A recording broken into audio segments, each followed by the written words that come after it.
All rise. 59 District 30 back in session. Thank you. All right, I heard, you may be seated. I heard somebody wanted to talk to me without the jury. Yes, Your Honor. Okay. I want to bring it to the court's attention. On the record? Sure. Okay. I want to bring it to the court's attention now that while Mr. Heslin was on the stand, Alex Jones was on his radio show saying what I believe to be pretty much per se defamatory statements of Mr. Heslin. And in addition to that, what he had to say about Mr. Heslin in this process, and even mentioned Mrs. Lewis's name, I believe goes directly to her claim for intentional infliction of emotional distress. And I am going to admit through her the video of Mr. Jones on his show not 45 minutes or so ago. I wanted to bring that to the court's attention now in case we needed to talk about it so that the jury doesn't have to leave when I bring it up. All right. Are you going to have an objection? I haven't seen the clip. Is it the whole show that he'd like to bring in, or just a piece of It it? certainly isn't the whole show I'd like to bring in. I don't think it has any value except for the statement that I'm talking about, and I can play that now. All right. Why don't you do that? Sure, please play that for us if you would, Lisa.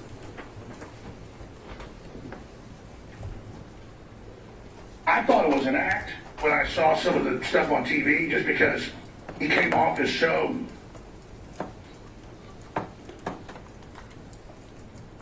Let's just say he's a nice man, and he's not an act. He is being manipulated by some very bad people. But I'll just say, because I gotta be honest, he's slow, okay? And his ex-wife is not. I don't think he's stupid. I'm just saying I've got family members that are really smart in a lot of ways, but they're just real kind of quiet and have this way about them, and they move at a different pace. Like they're fast in some ways and slow in others, and I think Heslin acts like somebody on the spectrum. And it makes me feel like an even bigger jerk. But when I saw him, I'm like, there's something about this guy. This doesn't look... And now that I've been around him for over a week, I'm like, okay, now I know. And folks, I don't have some calculated point just bringing that up here. It's just that I'm around these people, and I'm looking at it, and I'm watching what's being said and what's going on, and it really then makes it clear what happened. So I think this goes to direct evidence of her intentional infliction of emotional distress. It goes to punitive damages, and there's a number of different ways that it goes to both of those. And I would like to play that during her further direct examination. I've been told that it goes on, and he says that he's sorry, and we'd ask that the entire party. Spit your gum out, Mr. Jones. It's not gum. What is it? Because you're not allowed food or gum of any kind in the courtroom. I had my tooth pulled a week and a half ago, and I had some gauze in there earlier, and it's been causing me to have some pain. So you're chewing on your gauze? Would you like me to show you? No, I Right just here? want you to answer my question. No, I was massaging the hole in my mouth with my tongue. I'll show you right here. Here. I don't want to see All right. the inside of your mouth. Oh no, there's no gum. Hole. Sit down. Do you want to play the rest of it to see if you'll... I mean, if we're going to go on this path, it could go on all day. I don't want to play it because defaming someone and continuing this whole saga and then saying I'm sorry is an optional completeness. Well, I agree with that. You haven't seen it. You don't know what it says. I'm not going to play it if you are not prepared to play it. So your request would be denied at that time, I guess, or now. I can deny it now. We're not going to play... I'm not going to play anything extra that I haven't seen, that you haven't seen, that you're not prepared to show me. We don't know what it says. I would object to playing of any tape, Your Honor. I think that it just injects error into this record. There's no purpose to it. I object, Your Honor, and I object also that I haven't been given adequate notice or been able to review the whole tape to see what other things should be played as well. Well, it's hard to give you more notice when it just was created today. That's about as much notice as you can get, I think. So that is certainly overruled as far as an objection. The other objections,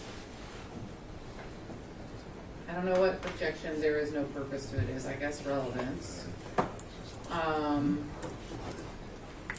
It's definitely relevant. So the objection is to relevance, but I'm reading into what you said is overruled. The objection as to notice is overruled. We've also had other attorney and judge conversations about statements made during this trial and how there doesn't have to be any more notice than it's made, it's new, that's the notice. I don't know. Let's see what the testimony is and how we continue. And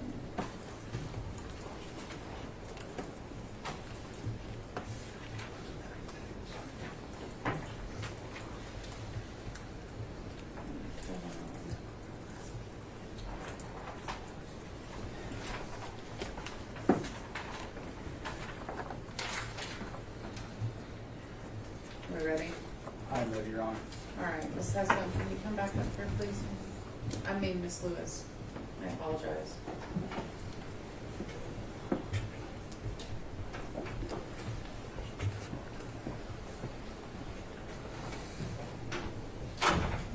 We're ready for the jury.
All right.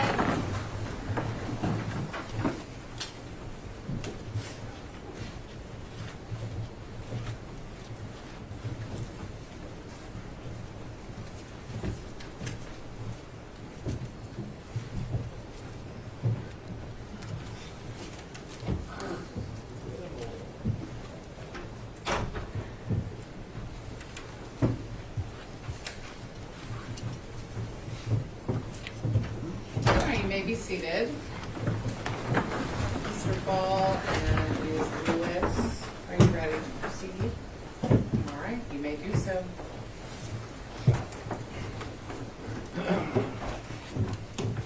Ms. Lewis, can we continue what we were talking about earlier? Yes. Okay. Before we do that, though, are you pleased that you at least now finally get to look this man in the eye? Yes.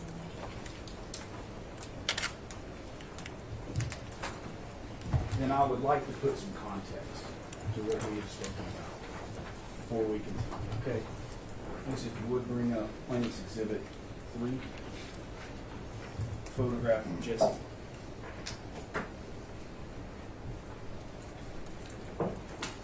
Jesse Lewis, your son. Tell us about it.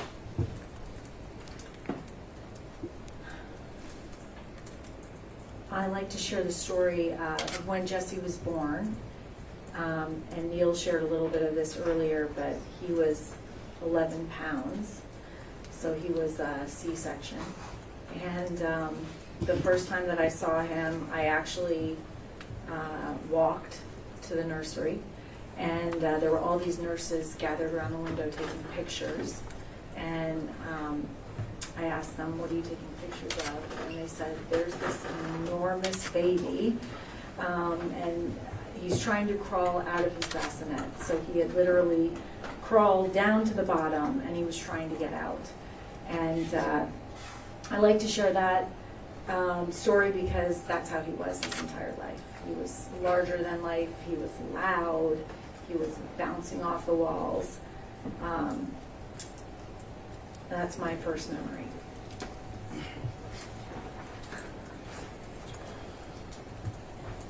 Tell us more about Jesse. What was his personality? He was very bold. He was very old for his age. He would walk up to a group of people and he'd introduce himself, a group of men. Hi, my name is Jesse Lewis. What's your name? He was very protective of his family. And I have a little farm. He would put on an army helmet that my friend had given him, and we called it patrolling. He would walk along the walls, all the corners, and then wait for people to come in at the gate. And what was some of the, let me ask it this way. What is your understanding of Jesse's last day?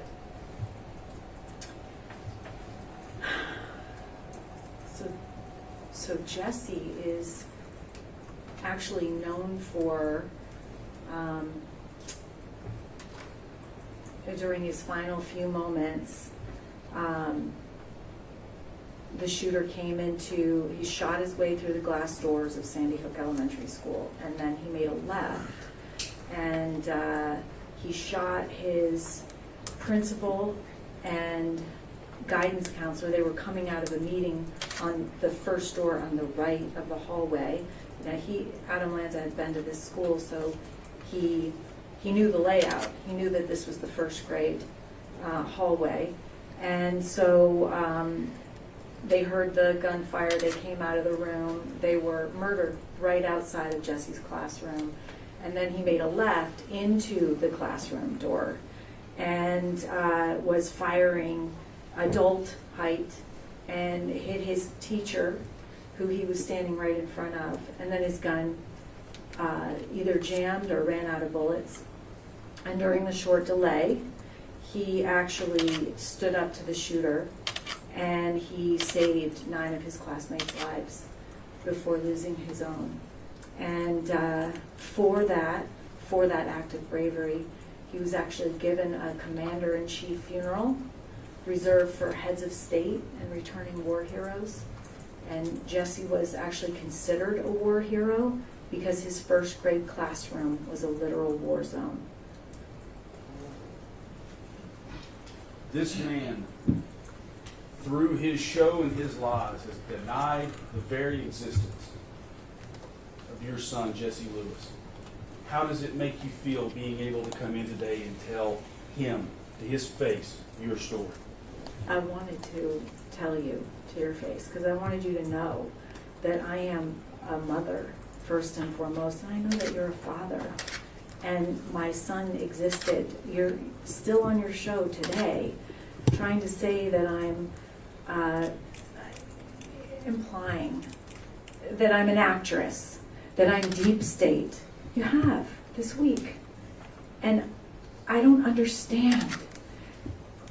Truth is so vital to our world. Truth is what we base our reality on. And we have to agree on that to have a civil society. Sandy Hook is a hard truth. Nobody would want to ever believe that 26 kids could be murdered. Nobody would ever want to believe that. I understand people not wanting to believe that, actually. I don't want to believe it. But I've, since that day, dedicated my life to keeping kids safe. It's our responsibility. I used to think it was the school's responsibility. It's actually our responsibility. And I've dedicated my life to that. And having a quarter of Americans doubt that Sandy Hook happened or doubt the facts around Sandy Hook is not conducive to keeping our kids safe. It's not. And it's our responsibility to keep our kids safe. This happened almost 10 years ago. We've had over 350 school shootings since then. We have to keep our kids safe. Jesse was real. I am a real mom.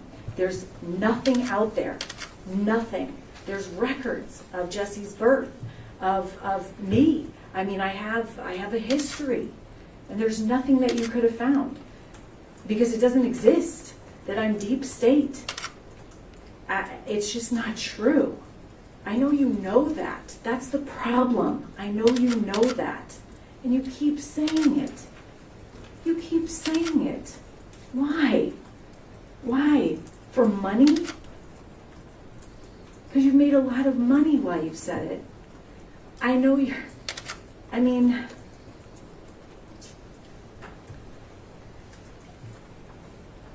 I know you believe me. And yet you're gonna leave this courthouse and you're gonna say it again on your show. You're saying no, you just did it. Over the break, Ms. Lewis, did you have an opportunity to hear what Mr. Jones had said on his show about what Mr. Heslin or about Mr. Heslin and his testimony? Yes. I'm going to object, Your Honor, for all the reasons I stated before. It's an edited clip. Don't think it should be played. Overruled. Ms. Heslin, you have a claim for... Ms. Lewis. Did I say that? Excuse me. Ms. Lewis, you have a claim for intentional infliction of emotional distress. Do you not? Yes. And when this man says bad things and lies about your son's father, Mr. Heslin, how does that affect you? It affects me because that is the father of my son. That is, we're bonded forever through that connection, through Jesse's spirit. And that impacts me. If you have the capacity to put yourself in my shoes, do you have empathy? Because the two people that work for you don't seem to have empathy or care. They really don't. I was looking for some caring. I did not see it. Do you? Ms. Lewis, does it continue to cause you emotional distress when you hear this man peddle the thought that you are in some way or another an actor or controlled by other people or like thoughts? Or that Sandy Hook was a total hoax, that it was a false flag, that it never happened, that there were no children killed. And you know that's not true. You know that's not true. But when you say those things, there's a fringe of society that believe you, that are actually dangerous. The video that you saw over break from Mr. Jones' website, radio show, InfoWars, did that cause you or affect you emotionally further? Absolutely. If we could, please. What exhibit will this be, Melissa? PBX 32. Please play PBX. We offer PBX 32 into evidence, Your Honor. Objection, Your Honor. The objections are overruled. I, however, think that you need to establish a little bit more about this video, when it was aired, etc. Sure. You haven't done that yet. While you were on break, did part of your team download this video? Yes. And are you aware that the video was created during or shortly after Mr. Heslin's testimony? Yes. Okay. And did that video come from the InfoWars website? Yes. And did you personally see that the video came from the InfoWars website? Yes. PBX 32 is admitted. Thank you, Your Honor. Please play that, Melissa. I thought it was an act when I saw some of the stuff on TV, just because he came off as so,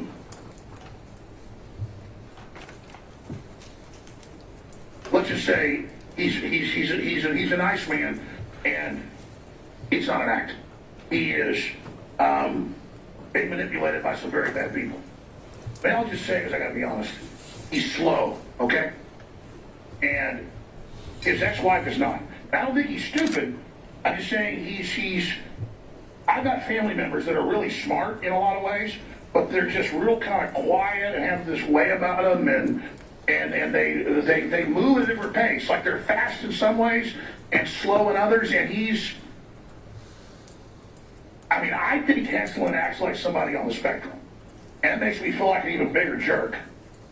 But when I saw him, I'm like, there's something about this guy. This doesn't look, and now that I've been around him for over a week, I'm like, okay, now I know. And folks, I don't have some calculated point just bringing that up here. It's just that I'm around these people, and I'm looking at it, and I'm watching what's being said and what's going on, and it really then makes it clear what happened.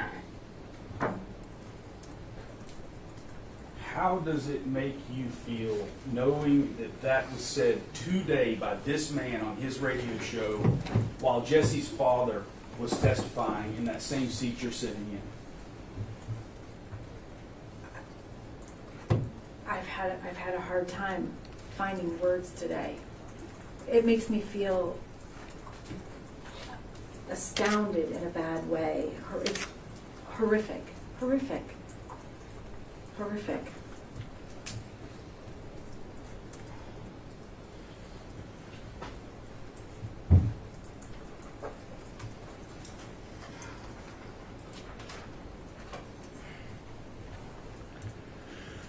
Tell us, if you would, please, one of your last memories, Jesse.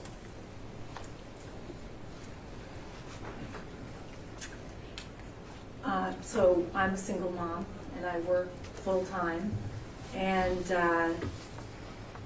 so mornings are hectic with two boys, getting them out the door.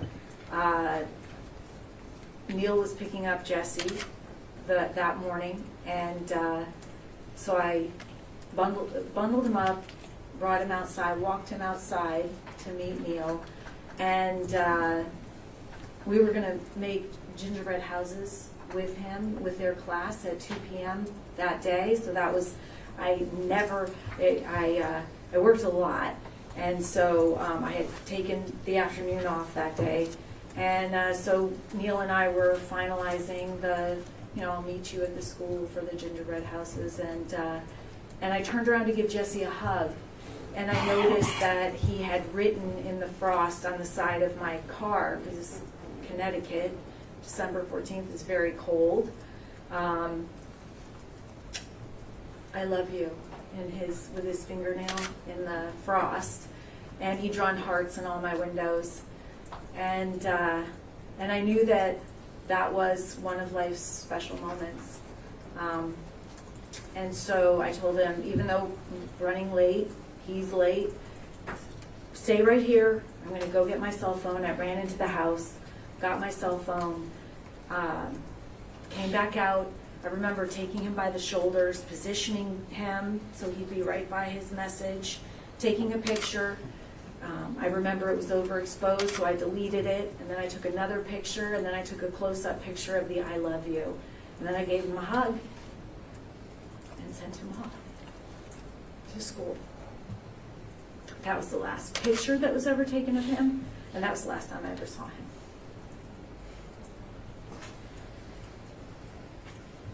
Was Jesse honored for his heroism that day? He was. He was honored for his heroism at his funeral.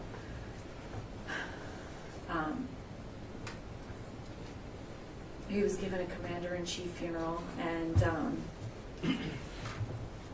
my last memory really is driving him to the grave site from where we held the funeral at a church to the actual grave site, graveyard. I was in a car behind the hearse that contained the casket, and I was in the car with my son and a couple other family members, and we were we had I guess it's called a cavalcade, or multiple motorcycles in full uniform were in front of us and behind us.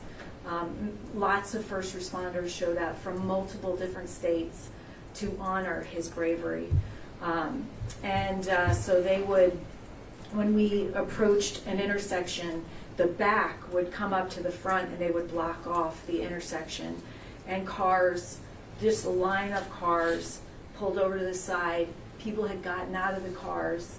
They were kneeling on the ground, praying, saluting for his bravery.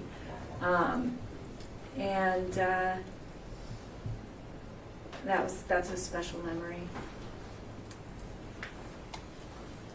How does this man's lies interrupt those memories? I mean, because then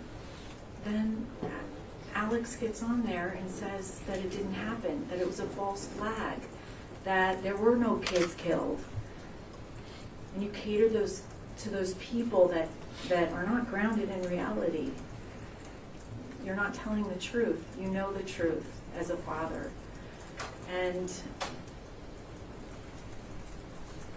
as someone that said they researched Sandy Hook, and there was lots of things on there. And so to come on and say that Jesse never existed, that it was a hoax,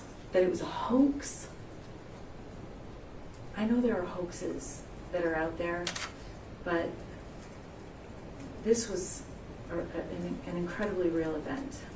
And I lived it. And it's unbelievable that you would continue to say that it didn't happen. How does it affect your grieving process? What a mother has to go through when she loses a son.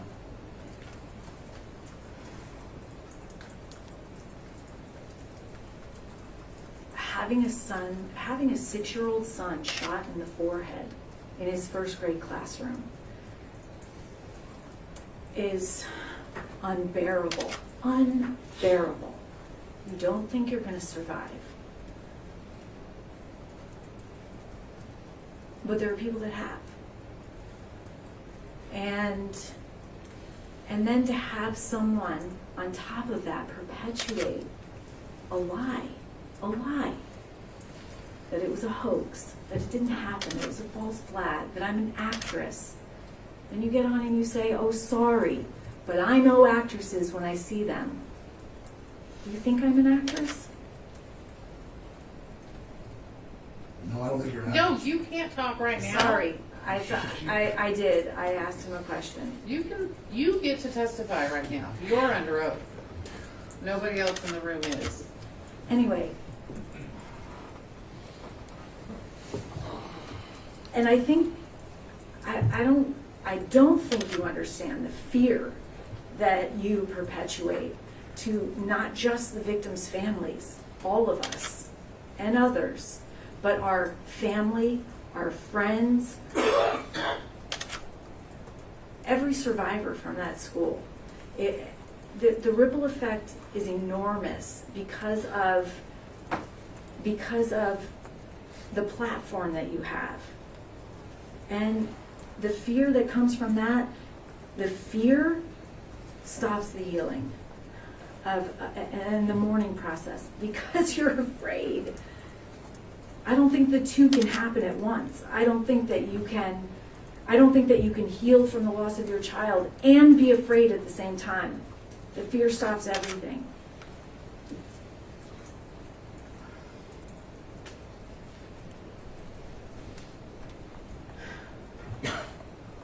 How do you recover from someone saying your child wasn't murdered?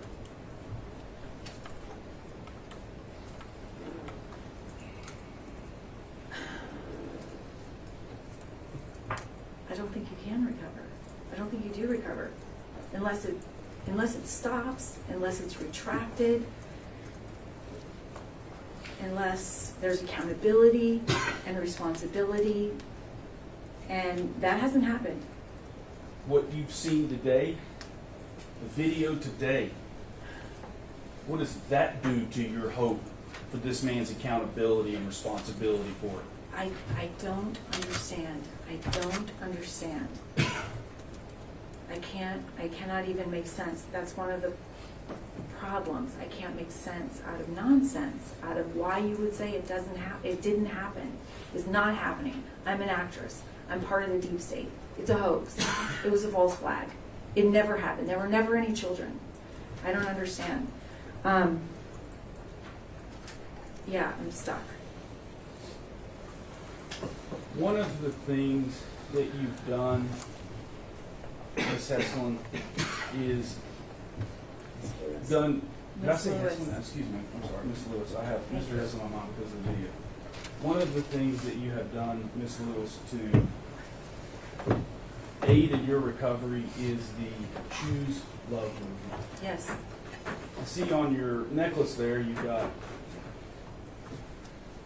I have nurturing, healing love. Right. Yes. And that is part of the Choose Love movement? It's actually why I started the Choose Love movement. If you could, tell us what the Choose Love movement is. Yeah, when I did come home to my house, I saw a message that Jesse had left on our kitchen chalkboard shortly before he died. He had written 3 words. Alex, I want you to hear this too.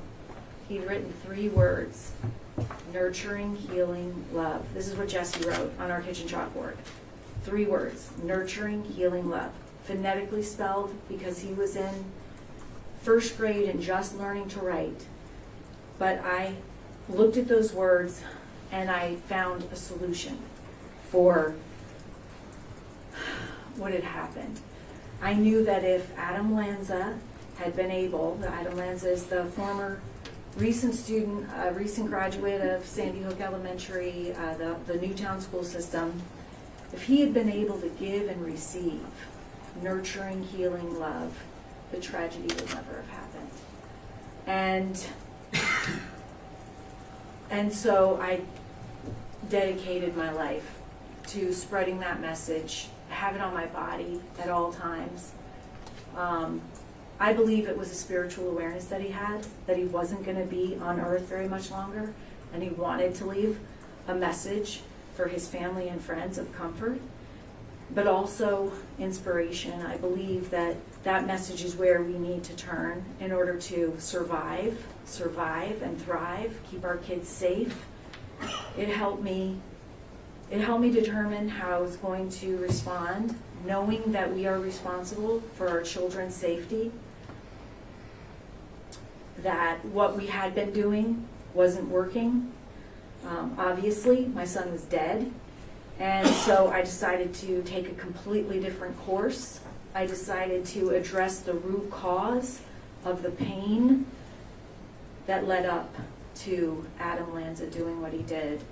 The root cause of the isolation, loneliness, pain, suffering, bullying, even the root cause of substance abuse and a lot of mental illness. And so I started the Jesse Lewis Choose Love movement. And I started that movement we say it started at Jesse's funeral, because I got up and I talked about how an angry thought started that whole tragedy, and that an angry thought can be changed. And I asked everybody to choose a loving thought over an angry thought, and that changed people's lives. And so I took that foundation and Jesse's message and his courage that he showed, and I created a movement. I wanted it to be a place where, because there was so much polarization after Sandy Hook, it was polarized into anti-gun, pro-gun. That was the conversation. All the blame went on Adam, and his mom, and that didn't make sense to me, because if it was all their fault, it would never have happened before, obviously, and it would never happen again. So I wanted to create a space where everyone could come together, and what we all have in common, even you and I, the want and need to love and be loved. We're all the same in that. And so I created the Choose Love movement because I wanted to bring both of the sides together. Of course, we're more polarized now than we ever have been as a country. You know that. Some of that is because of you. And I am trying to bring us all together in what we're the same in, which is the want and need to love and be loved. All of us are the same in that. All of us feel pain. You've felt pain in your life. I know I have too. And we have to teach our kids how to process that pain so that they don't turn into an Adam Lanza and they don't take it out on other people. And that's what the Choose Love movement does. It's free programming for schools, homes, and communities. It's comprehensive. There's nothing else like it out there. And that's what I've done every day since I started this, which is very shortly after the funeral, is I focus on the Choose Love movement, and I focus on being part of the solution. Have you made it your life goal? Yeah, it's absolutely my life goal to make sure that our children are safe and to safeguard their safety and well-being. It's our responsibility. I didn't know that before the tragedy. I didn't know. I mean, I'm a single mom. Both my sons' safety was my responsibility. And I knew that, but I wasn't aware that our children's safety, our children's, including your 6-year-old son or daughter, is our responsibility. And we have to do something to safeguard them, especially in schools. Keep our money safe, we can keep our kids safe. And that is my life's goal. I know that your organization has created some informational material. Would it aid you in your explanation of the jury, the further goals and the way that this works if we showed it to them? It would. Okay. If we could. I object, Your Honor, under Rule 403 and hearsay. That'll be overruled. If we could, please, Melissa, go ahead and play that video.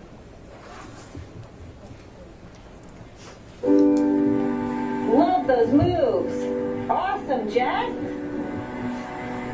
It is I'd like you to watch it, August Alice. 24th, I'd like you to watch 2012. it, please.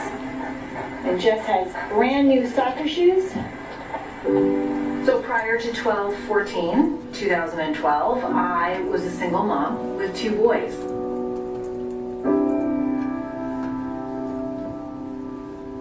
It was kind of an unremarkable life. It was such a great life.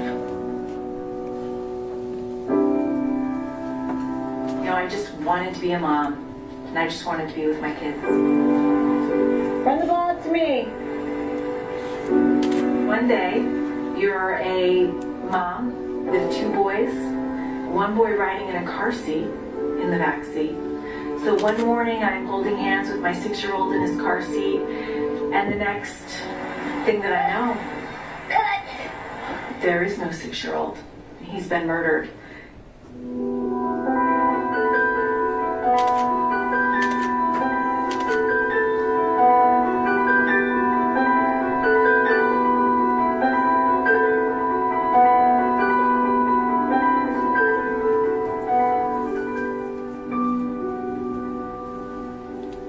So I had come home for the first time, and I was getting Jesse's clothes for the funeral, and I walked through the kitchen on my way out, and I noticed these 3 words that Jesse had written on the kitchen chalkboard shortly before he died.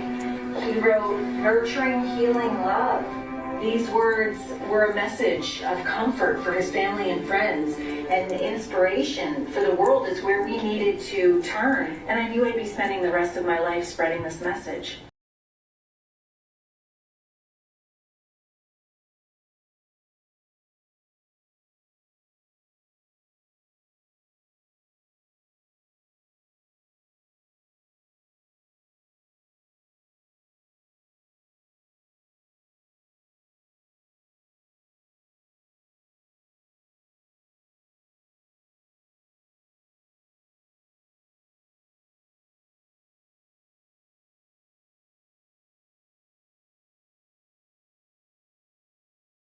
Jesse is a part of this organization. I actually believe that he's leading it.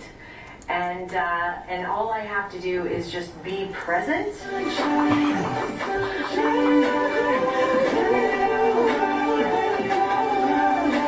I live with a tremendous dichotomy in my life every single day.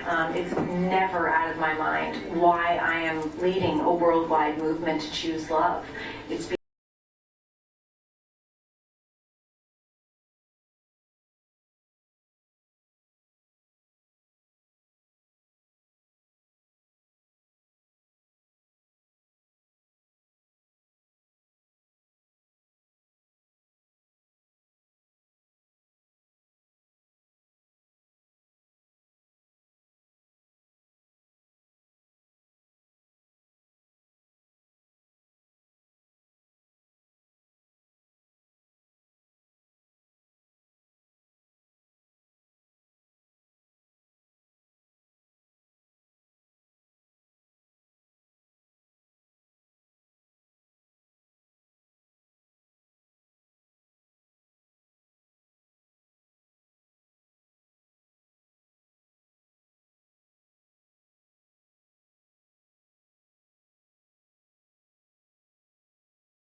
be a part of the solution. This has been going since 2013. yes. Has it been a way for you to try to continue to heal? It has, yes. How has what this man has said about you and your family and Jesse affected Choose Love and the way that you are attempting to heal? I have literally dedicated my life to trying to keep kids safe and to spread a message that we can thoughtfully respond in any situation, circumstance, or interaction by choosing love. And you are spreading lies and fear and falsehoods and deception and untruths. There is a truth, and I believe that you know it, and this is so important. I feel like we're at odds with our missions. I'm trying to spread love. I'm trying to keep kids safe because I couldn't do it for my own. And you're saying that it didn't happen, and you're taking away the credibility of what I'm trying to do. A quarter of Americans believe that Sandy Hook didn't happen, or they doubt the facts surrounding it, and you continue to peddle that conspiracy theory. And that is not conducive to keeping our kids safe. It's not conducive to keeping our kids safe. That's...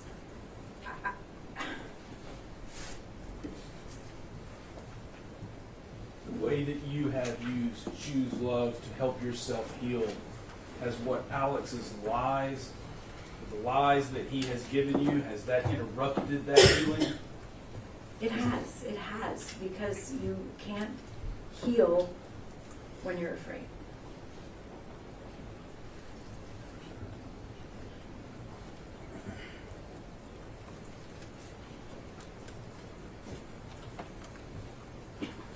There have been a couple questions that have been asked in this room about apology versus money or compensation for damages. You've heard those questions?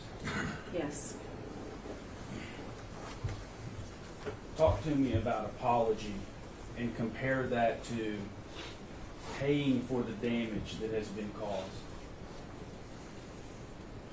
the way you feel about those two. Well, first of all, there has not been a sincere apology. But if there was, ever, I liken it to being in a car accident and you run over someone and cause tremendous bodily damage, and you look at that person lying on the ground and say, I'm so sorry, but I'm not accountable or responsible for any of the damage that I just caused. But I'm sorry. That's how I see it. Would you, at this moment in time, when you're sitting on that stand, now be at the stage where you would be able to accept an apology? Would it mean anything to you? No. As to the other side of this, the damages that you're asking this man to pay for, why are you asking for those damages? What do you hope will be accomplished? I'm going to object 4111 now. Overruled. May I have a continuing objection to this part of the testimony? Sure.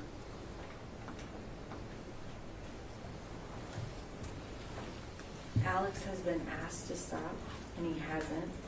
He's still doing it today. You've been doing it last week, every day, this week, or at least, I don't know, shows you've had. While you should be in here, you've been on your show, and you've been talking about this. Your counterpart has been talking with you about this, and so you're not going to stop. I don't even think my pleading with you up here is going to get you to stop. And so, and all of the damage that you caused, the fear that you've put people in, the from your following, the way that you've impacted so many lives, I think that there has to be accountability for that. I don't think you understand. I think you know that Sandy Hook is real and that it happened. I know you're shaking your head no, but I know that you think that it's real. I know that you know that it's real. But I don't think that you understand at all, because the people that work for you don't understand the repercussions of going on air with a huge audience and lying and calling this a hoax and a falsehood. You don't understand the repercussions to individuals' lives. You don't understand the net that is cast in a negative way. You don't understand that. You don't understand. And I don't think you will understand unless there's some form of punishment that is significant, that would make you understand that this is real. This isn't staged. Like one of your people said, this is a real event. It seems so incredible to me that we have to do this. That we have to implore you, not just implore you, punish you, to get you to stop lying. Saying it's a hoax. It happened. It's like surreal what's going on in here. I think everyone in here probably feels that way.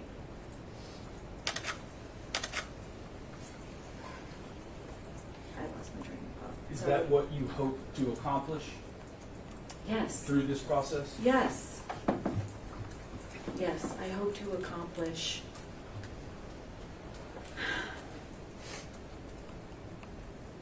an era of truth.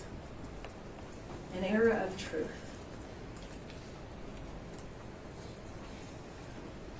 Please. How difficult has it been for you waiting for this day literally for this very moment where you're sitting in that chair right now, this reality, how difficult has it been for you waiting for that?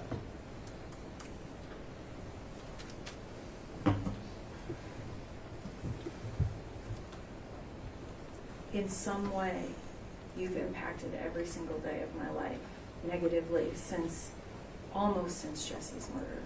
Since 2013, when your videos were going around in my mom's house about starting to say that this didn't happen. And I'm so glad that this day is here. I'm actually relieved because and grateful to everybody that's here in service to our society. And I'm grateful that I got to say all this to you and that I got to speak my truth. And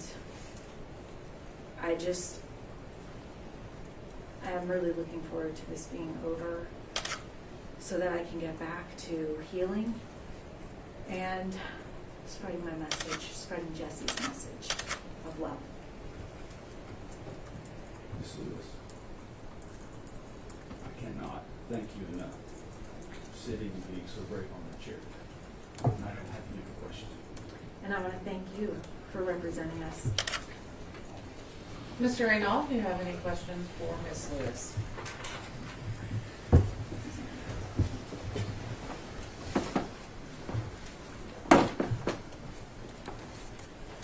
Good afternoon, Ms. Lewis.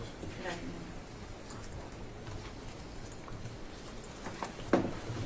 I read your book, Nurturing Healing Love, and I thought it was a beautiful book. Thank you. And something that any parent who's lost a child should read. Thank you. I hope that you will use your power of choice to see the good in the questions that I'm going to ask you.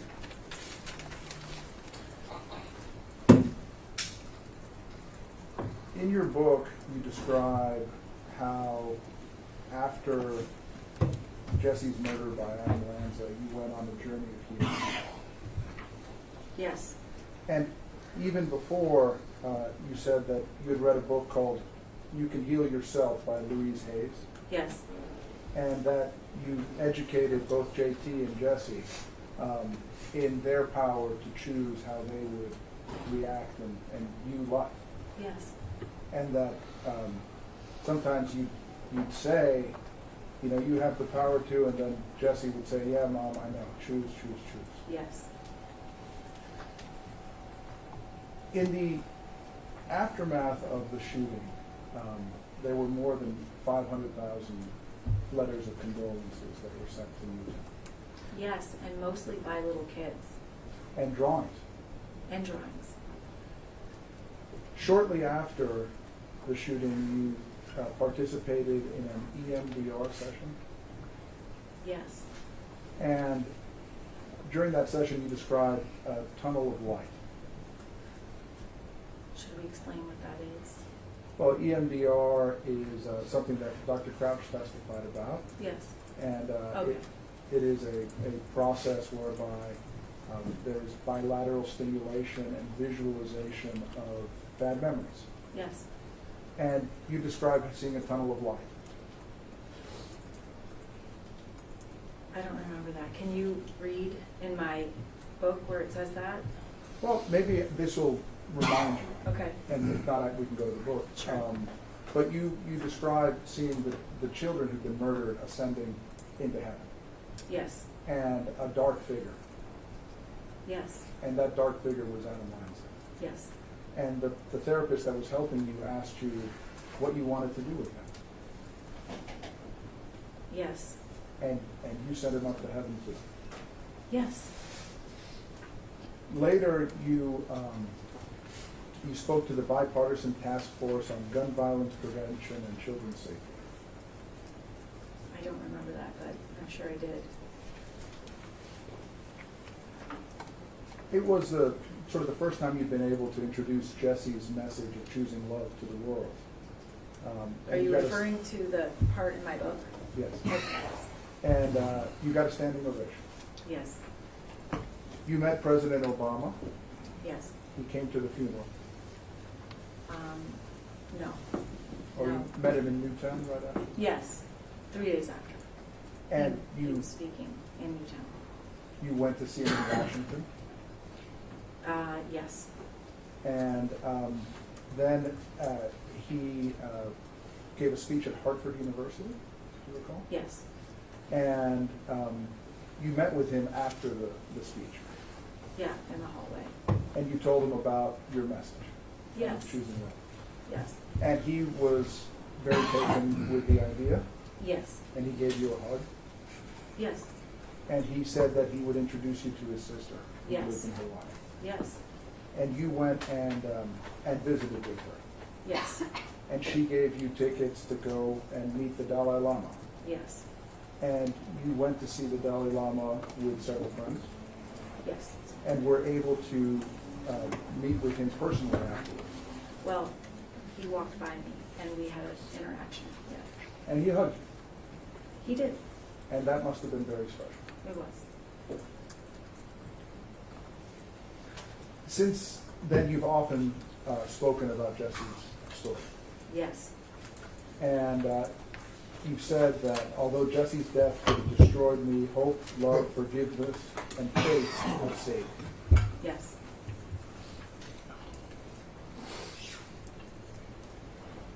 You wrote, on that day the world became one. On that day the world chose love. I said, but we have to keep that going through awareness and education. Nurturing, healing, love. Getting that message to the world is the reason Jesse was put on earth. yes, He died for it. yes, Your book was published in late 2013, early 2014, October 2013. 10 months after the shoot. Yeah, it was about the first 6 months of my healing process. Would you agree with me that in the book you don't discuss Alex Jones or any kind of hoaxers? Absolutely not. Absolutely not. You don't agree, or you don't? No, I'm discuss it? sorry. I did not. Before the controversy that arose from the Megyn Kelly interview, had you taken time to watch Alex's show? No, I did not. Who brought to your attention what had happened on the Megyn Kelly show and the subsequent Owen Schroyer show? Neil did. Have you chosen to watch the entirety of the videos that have been presented in evidence here? I have not. You would agree that it's our jury's job to decide the case based on the facts and evidence? Yes.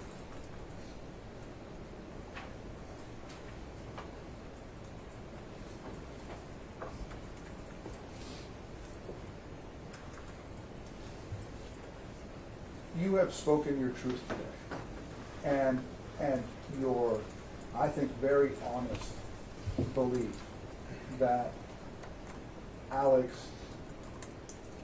from the very beginning, victimized your family and yourself. Yes.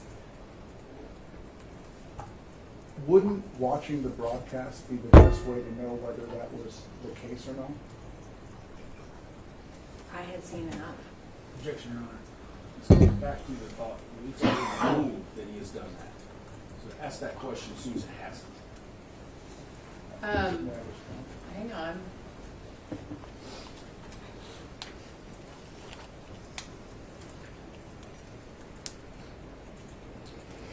So, I guess all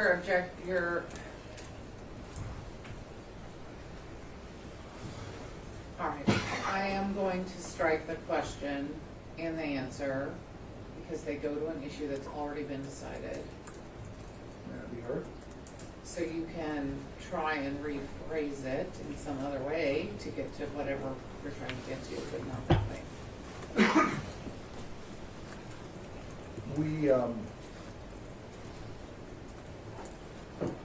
believe you testified about a picture of the Super Bowl I did.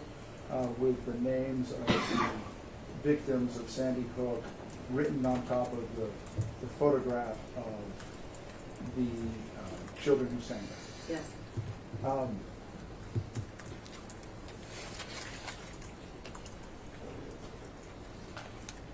Is your basis for testifying that InfoWars pushed that picture, that somebody told you that? I know that InfoWars has given a platform to the conspiracy theorists that say that Sandy Hook never happened. I would agree with that, but my question is your basis for saying that InfoWars either displayed that photograph or pushed that photograph somewhere based on something somebody told you? No. Did you yourself see that picture being pushed on any kind of InfoWars broadcast? No.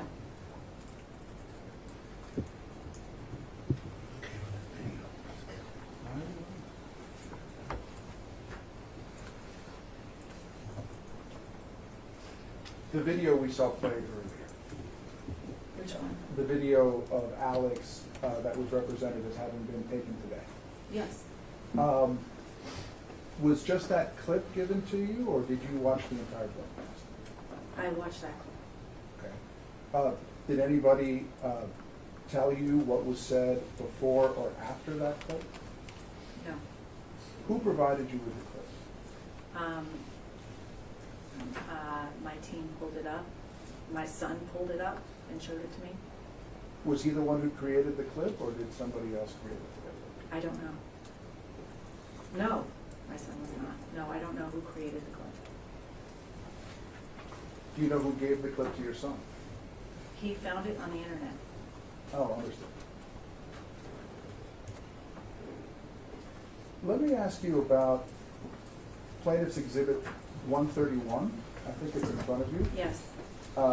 And that is the email from Wolfgang Halbig. Yes.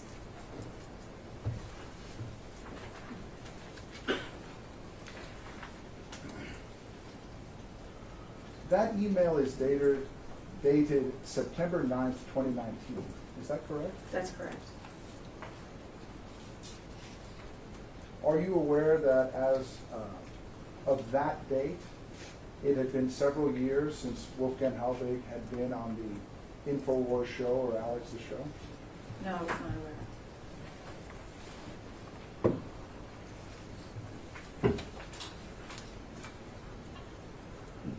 And Plaintiff's Exhibit 128 was an attachment to that email. Yes.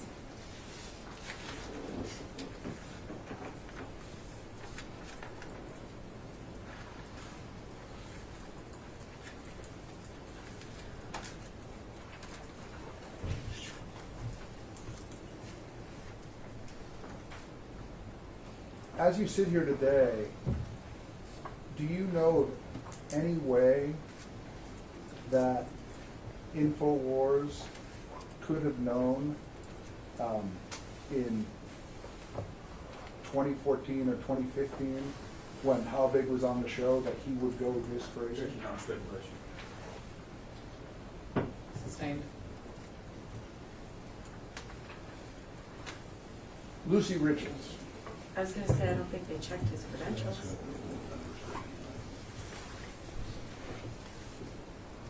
May I respond to that? Or suspend it? I mean, you know what lawyers can do. You can ask for another question.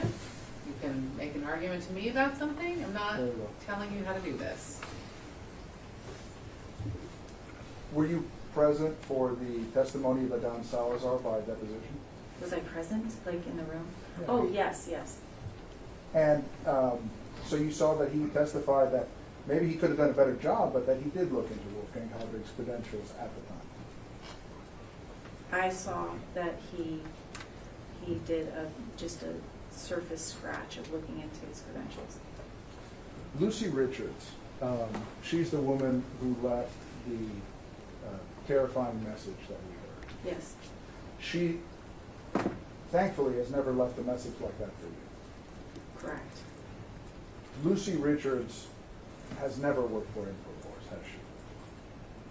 She is a devout follower of InfoWars. I don't know that she's ever worked for InfoWars. I don't know. In fact, she's just a crazy lady, isn't she? Seemingly so. And there are crazy people in the world. That's correct. And sometimes they see things on television or they hear things on the radio, and they do crazy things. Yes. You testified about Dan Badandi. Did I? I believe you were asked some questions about Dan Badandi coming to film a town hall meeting at Newtown. Do you recall that? Questions I was asked? Yes. I don't remember, so I'm sorry. Can you read? That's fair. Do you, as I sit here today, do you know the name Dan Badandi? Yes. Okay. Have you ever had any personal contact with him? No. I know what you're talking about. The mayor that would send out the emails telling us to stay home when they were in town. Yes. Correct? Correct. Yes. And so, you said, I believe, or perhaps Mr. Ball said, Dan Badandi and others. Yes. The term "and others." Yes. There were no other InfoWars people in Newtown, were there? Objection, speculation. I don't know. I'm gonna allow it. You testified that a man pulled into your driveway on Christmas Day. Yes. What year was that? I don't remember.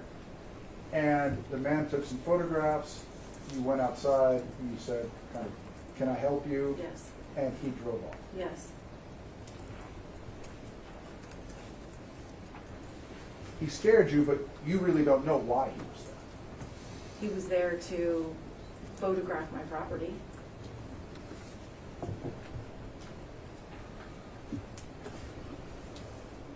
He took a picture of me standing on my porch. Are you still in therapy today? Yes. How often do you attend therapy?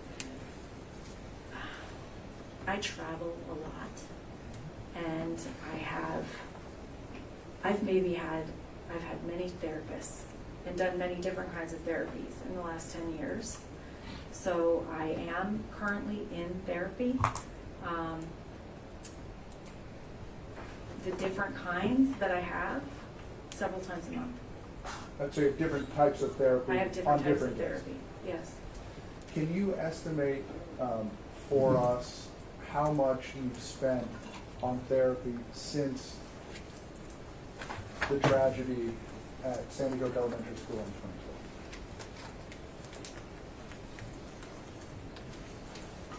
Objection, collateral source, Your Honor. Overruled. If you know, if you don't know, you can always say that you don't know. I don't know. I don't know. I'm sorry, I don't know. Less than $500,000? Yes. Less than $200,000? Less than $50,000? I don't know. The therapists that you are seeing now, how much do they charge? I think she charges, I'm not, $150 an hour. And so about how much per month would you say that you spend on therapy?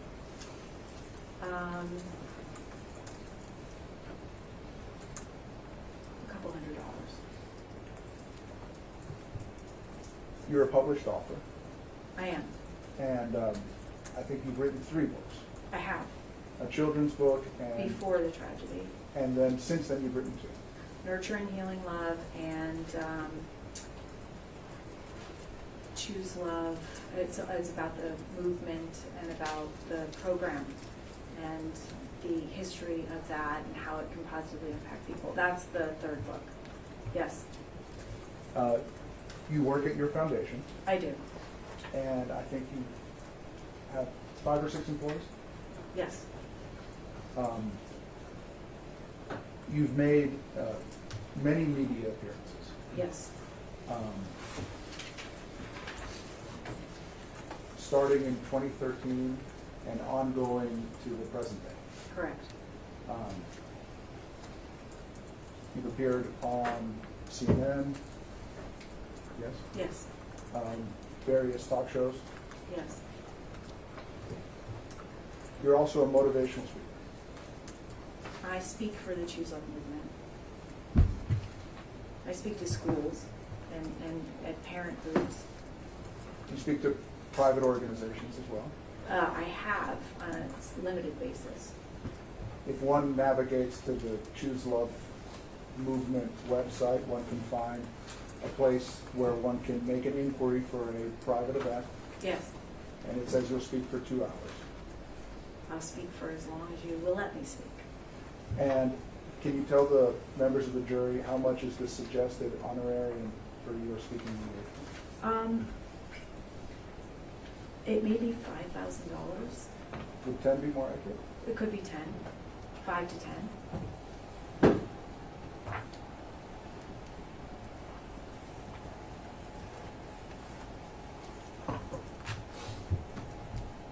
During this period that we've been discussing, from 2013,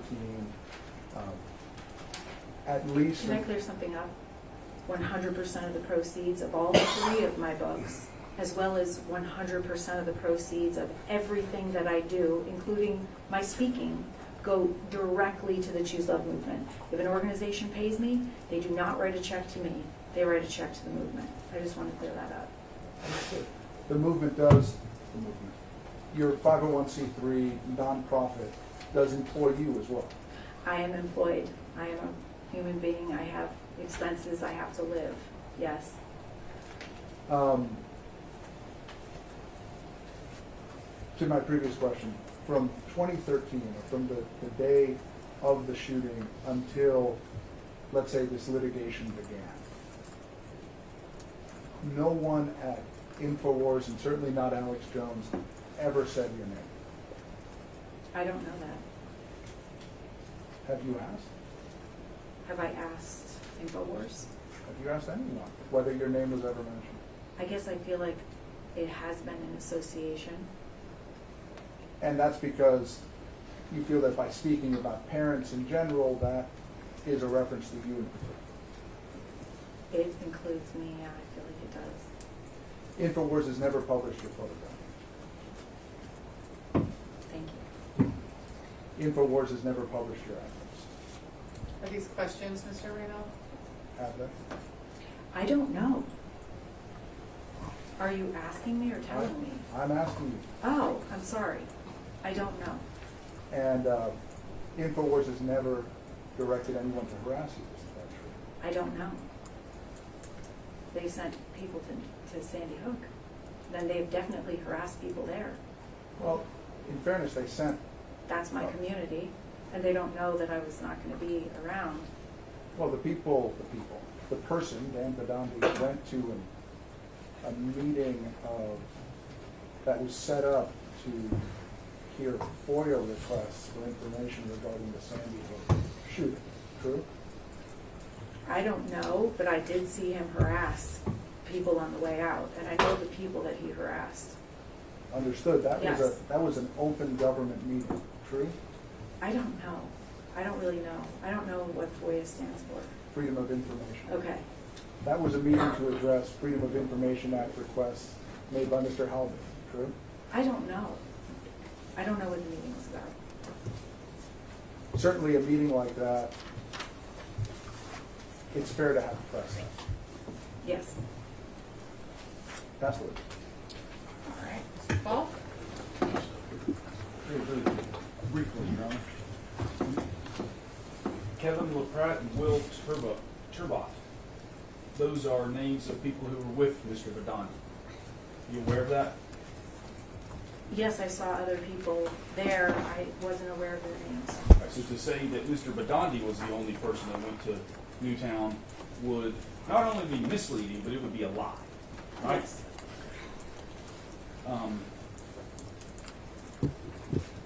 It wouldn't make a lot of sense to put that man in your book, would it? No, So I assume that's why you did it. that book is about healing. Hopefully, you can begin that after today. Thank you. Mr. Reynolds?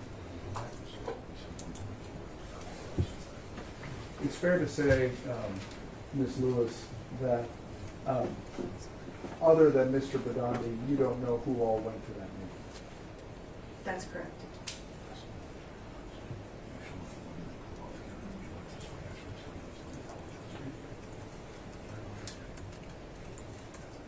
Would it be relevant to you, as you sit here today after having answered those questions from your lawyer, to know whether or not Mr. Jones apologized during that same broadcast?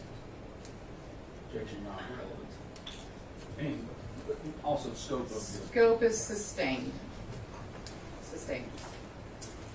All right. Now it is the jury's time. It's 2:47. We'll probably end up making this our mid-afternoon break as well. But let's try to get the questions, if there are any, to me relatively quickly so that I can look at them. Remember all of my previous instructions. This is independent opportunity, no conversation, no research, all the same rules. You're excused. All rise.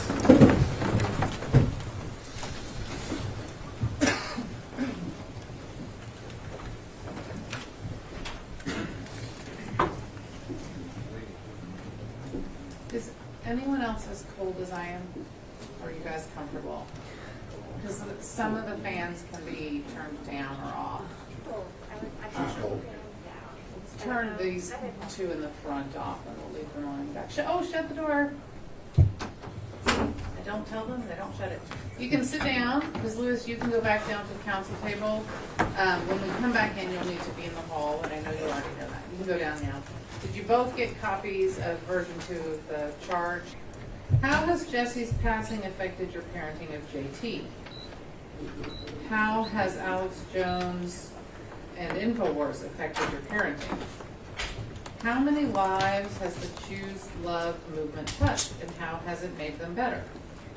Would you include Alex Jones and his family in the Choose Love movement if he was inclined to join? Would you forgive Alex Jones if he truly apologized and compensated monetarily and stopped the propaganda on or off the InfoWars platform? So, not asking about her income, not asking about what she'll do with the money. Is it your opinion that InfoWars has a First Amendment right to say whatever they want about Sandy Hook? I mean, they don't. That's the law. There are some things you do not get to say. No objection. All right, then we'll. I think it just confuses the issue. If it were about free expression or something like that, it would be different. So There is any party that has introduced the idea, what are you chewing? nothing. Seriously. No, you're absolutely right. I'm sure some people think I'm crazy about the gum, but it is like a foundational rule that you do not chew gum or eat in a courtroom. I agree.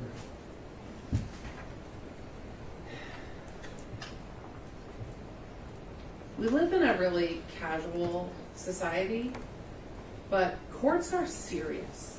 The business we do is serious. And sometimes that means we practice things that might, in another context, not have as much meaning, including rules about gum and food and dress and decorum and taking turns and those kinds of things. And so it's important. Not as important as some things, not as important as the substance, but the rules let us get to the substance. What I was going to say was,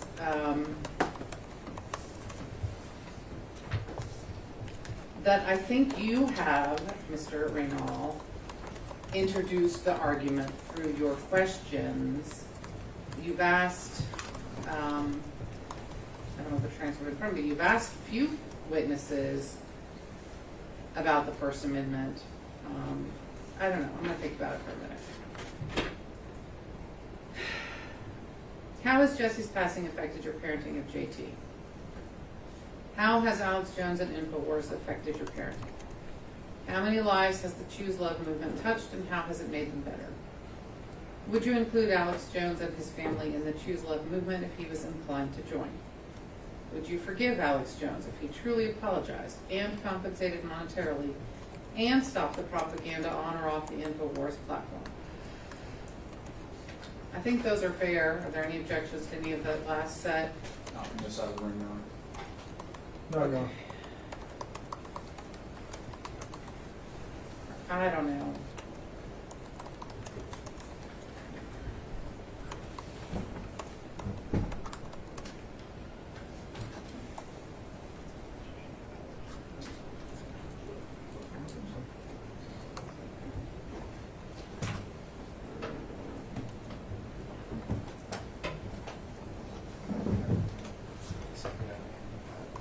You object to the question?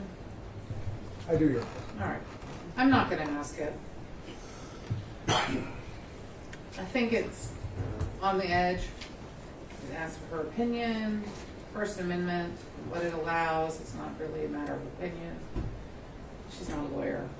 So, I think we're ready. On the record, we have gone through the questions submitted by the jury, eliminated half of them, kept half. The ones that you know I'm going to ask.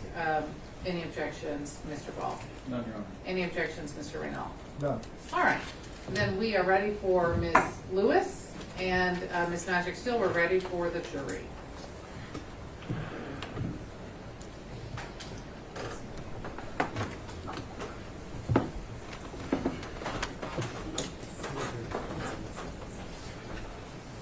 Yeah, you just come back up to the stand, please.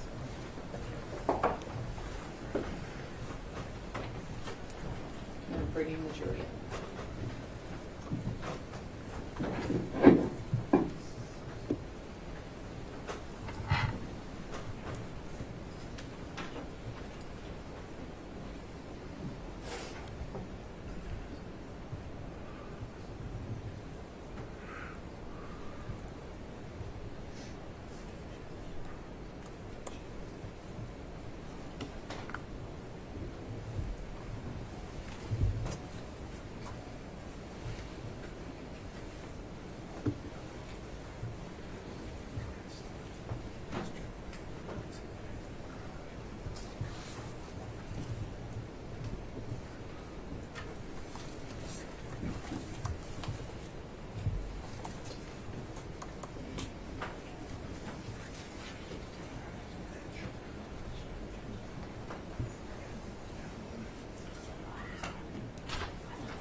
All right.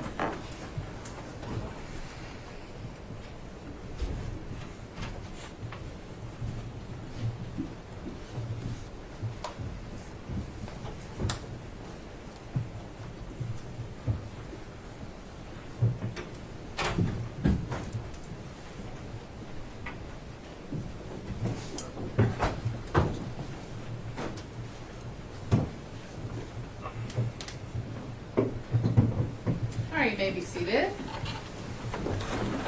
I think I forgot to give you the same repetitive reminder with Mr. Huslin's question, so I'll do it here now for then and now.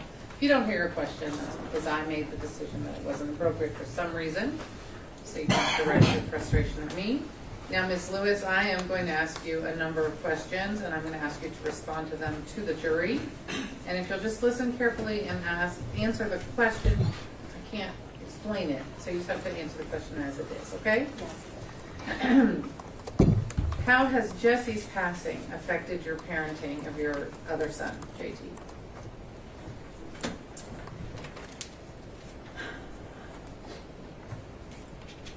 That's a good question.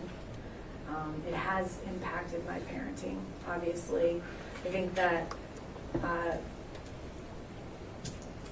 when you have one son that's murdered, you want to bubble wrap the other son so that they never feel pain, and that's obviously impossible. And I think that I've done that a bit with JT, trying to be overly solicitous and trying to keep him safe. And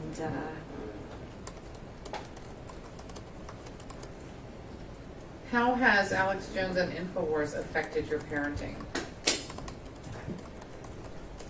I think that question relates to the first question.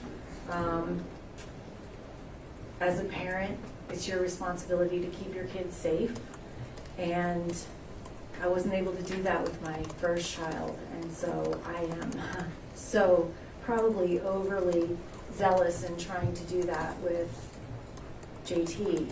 And so I've taken measures that might seem over the top to some, but to me, I don't want to fail my my surviving son, and I know consciously that I didn't fail Jesse when he was murdered at Sandy Hook, because he was where he was supposed to be by law.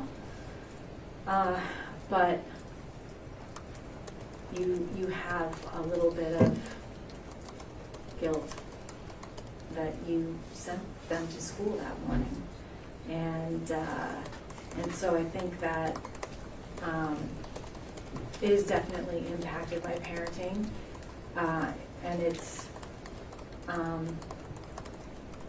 negatively, I would say. Unfortunately, I think that he would agree, and but you know, I was doing the best that I could with the skills and tools that I have at the time, and I continue to get more. How many lives has the Choose Love movement touched, and how has it made them better? The Choose Love movement has impacted millions of lives all over the world. In fact, our last conservative estimate was over 3.5 million children that have received this type of essential life skills programming, this type of programming that enable them to thoughtfully respond to any situation, circumstance, or interaction by choosing love.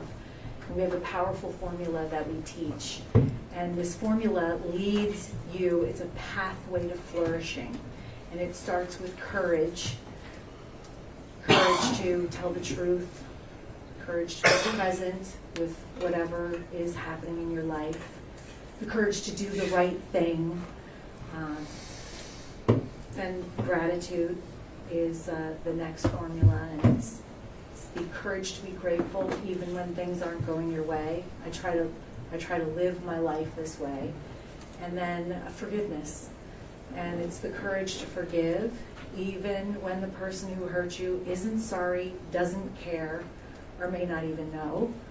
And then compassion in action, which is the courage to step outside of your own pain and suffering, even your own busyness and distraction, to help other people. And then the beautiful thing is, when you help other people, that helps and heals yourself, and I have certainly felt that. These are just some of the things that we teach kids, and this type of programming was priced out of the market for my son.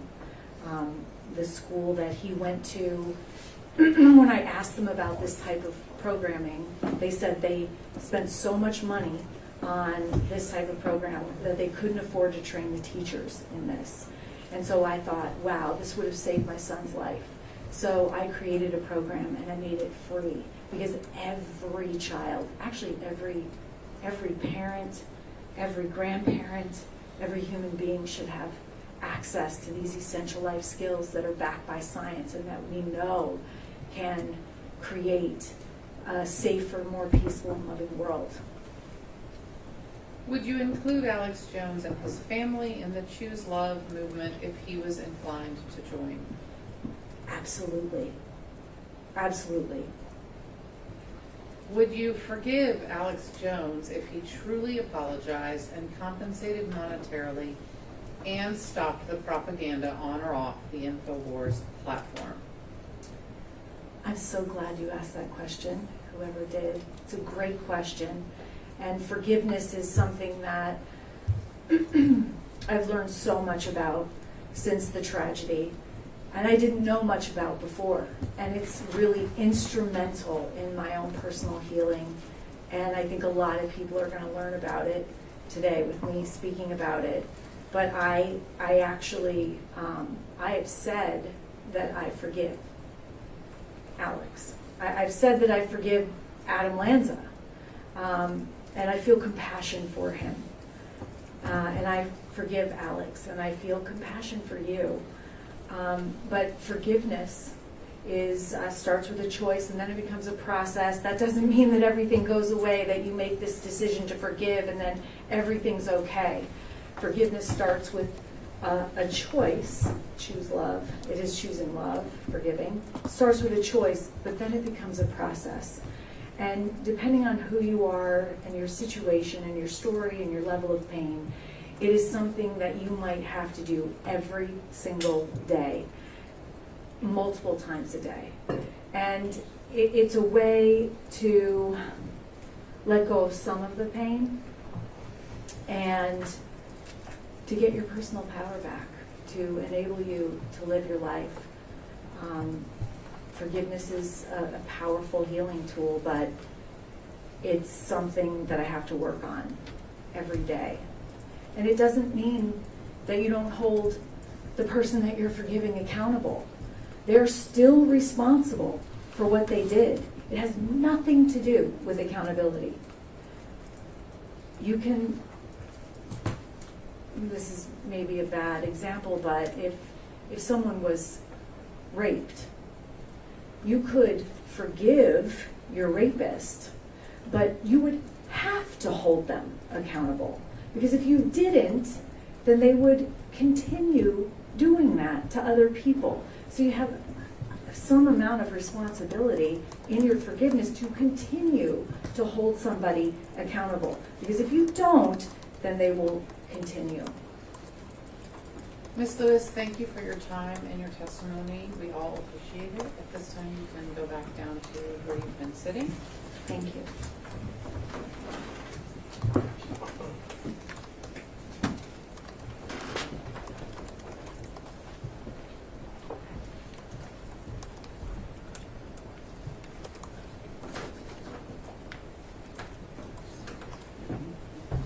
And somebody from the plaintiff's side, you have another witness for the jury. Your Honor, plaintiff's arrest. Thank you very much. Mr. Reynal, it is your turn to present your case. Do you have a witness for the jury? I have a motion I need to make outside the presence of the jury, Your Honor. All right, this shouldn't take very long. Remember, my instructions are all still in place. May come back to the jury. All rise.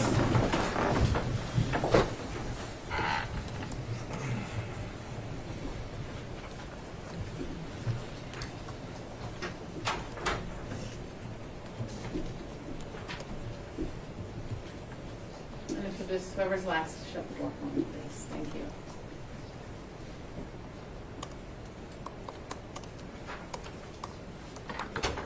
You may be seated. You may. Thank you. At this time, defendants would present their motion for directed Let's verdict. make sure the door's shut. Yeah, okay, go ahead. At this time, defendants would present their motion for directed verdict. We'll file same with the court, but I just wanted to give Your Honor a brief summary. It is our position that plaintiff's IIED claim fails as a matter of law. The evidence as adduced from the witness stand shows that it is predicated upon the statements made by Mr. Jones as well as his employees on the air, and as such it is duplicative of the defamation claim, and under Texas law shouldn't go forward. Either as to Ms. Lewis or as to Mr. Heslin, who also has a standalone defamation claim. As for the defamation claim itself, we believe that the evidence shows that the statements were not on the Owen Shore broadcast, were not defamatory, and so we think Your Honor should reconsider her decision. We urge that reputation damages have not been properly proven. In Anderson versus Durant, a Texas Supreme Court case, the court wrote that rumors within a community are not enough, and instead the evidence must show that people believed the statements and the plaintiff's reputation was actually affected. As to Mr. Heslin, who has the only reputation claim, we have no evidence of anybody who denied him work or denied him credit or denied him access to some sort of social organization. So we think those should be stricken. We also would urge that the mental anguish damages have been properly proven. All right. Response? Yes, first with regard to the IED claim, defendants first advance a gap filler argument, meaning that the claim sounds in defamation and it doesn't fill a gap in the law and can't be IED.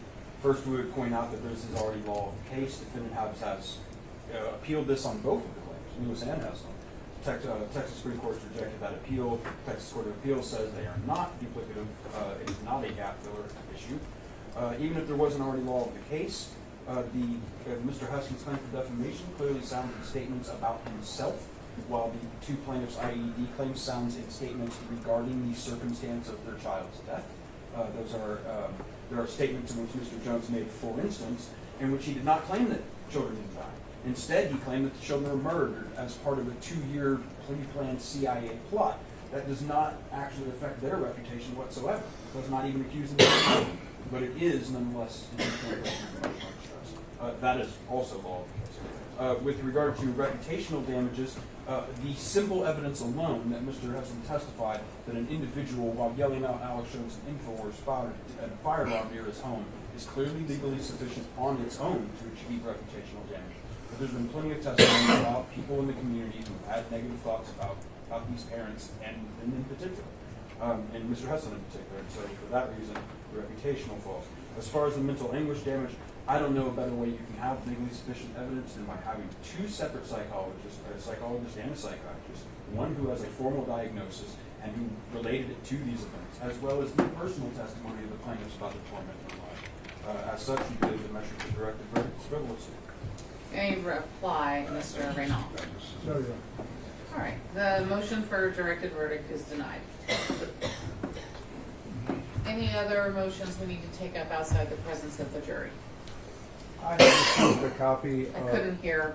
Could you just say it again? You did what? I don't have any other motions, Your Honor, but I have a copy of the full clip to play for the jury of Mr. Jones' broadcast today.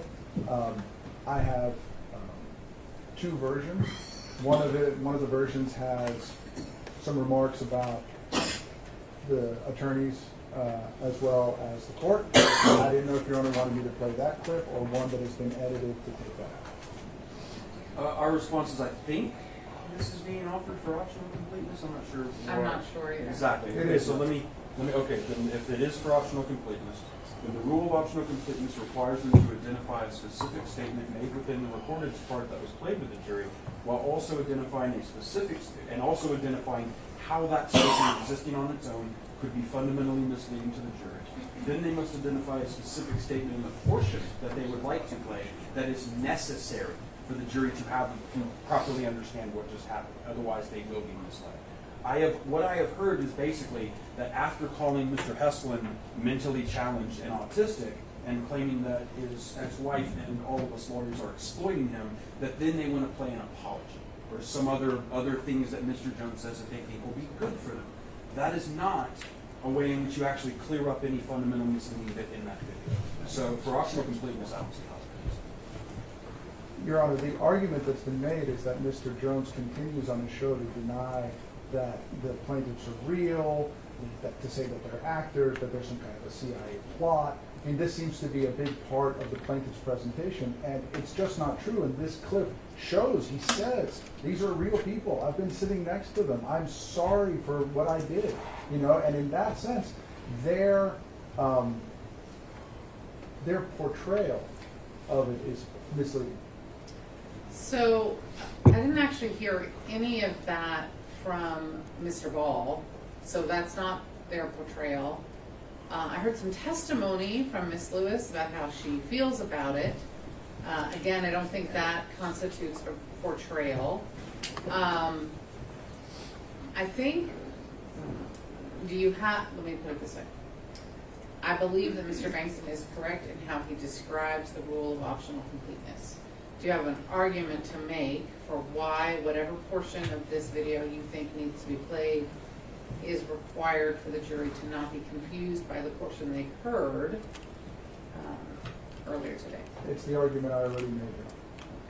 And Your Honor, I would just reply to that, that the idea that he's saying that they're not, like, he wants to play it so he can show that Mr. Jones believes that they're real, literally said that in the video that we just played. It shows how the mystery. Right, I did hear that as well. Also, the claim that he's been sitting next to them all week, I heard that also. I have a hard time imagining, and I have not watched it, that any clip that includes a conversation about what's happening in court this week can be in any way helpful to the jury in their job. I've certainly, can you please sit down, Mr. Jones? It is not your turn to talk. I will happily allow Mr. Reynal a minute to hear all of your suggestions if you and he think that is necessary, but you have to wait.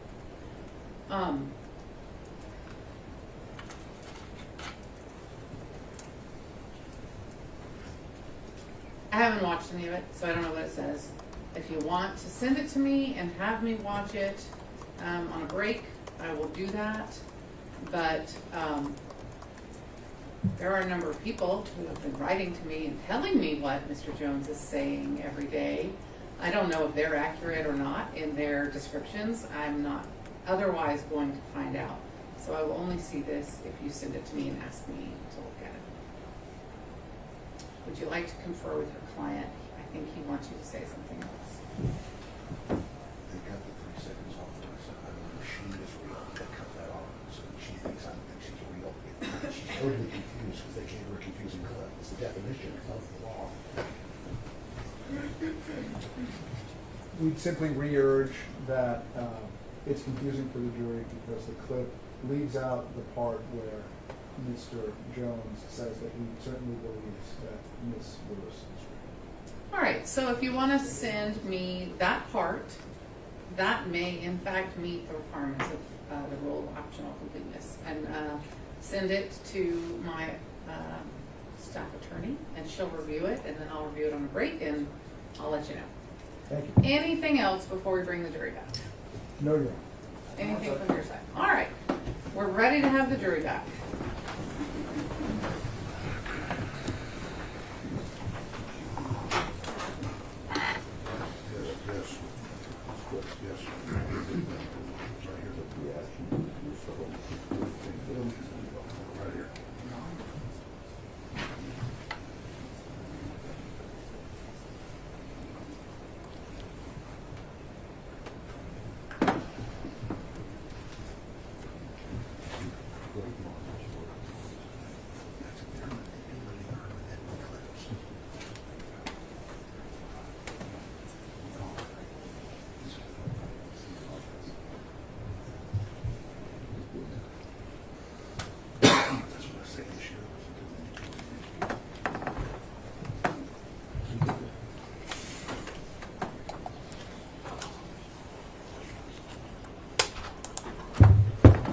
All right.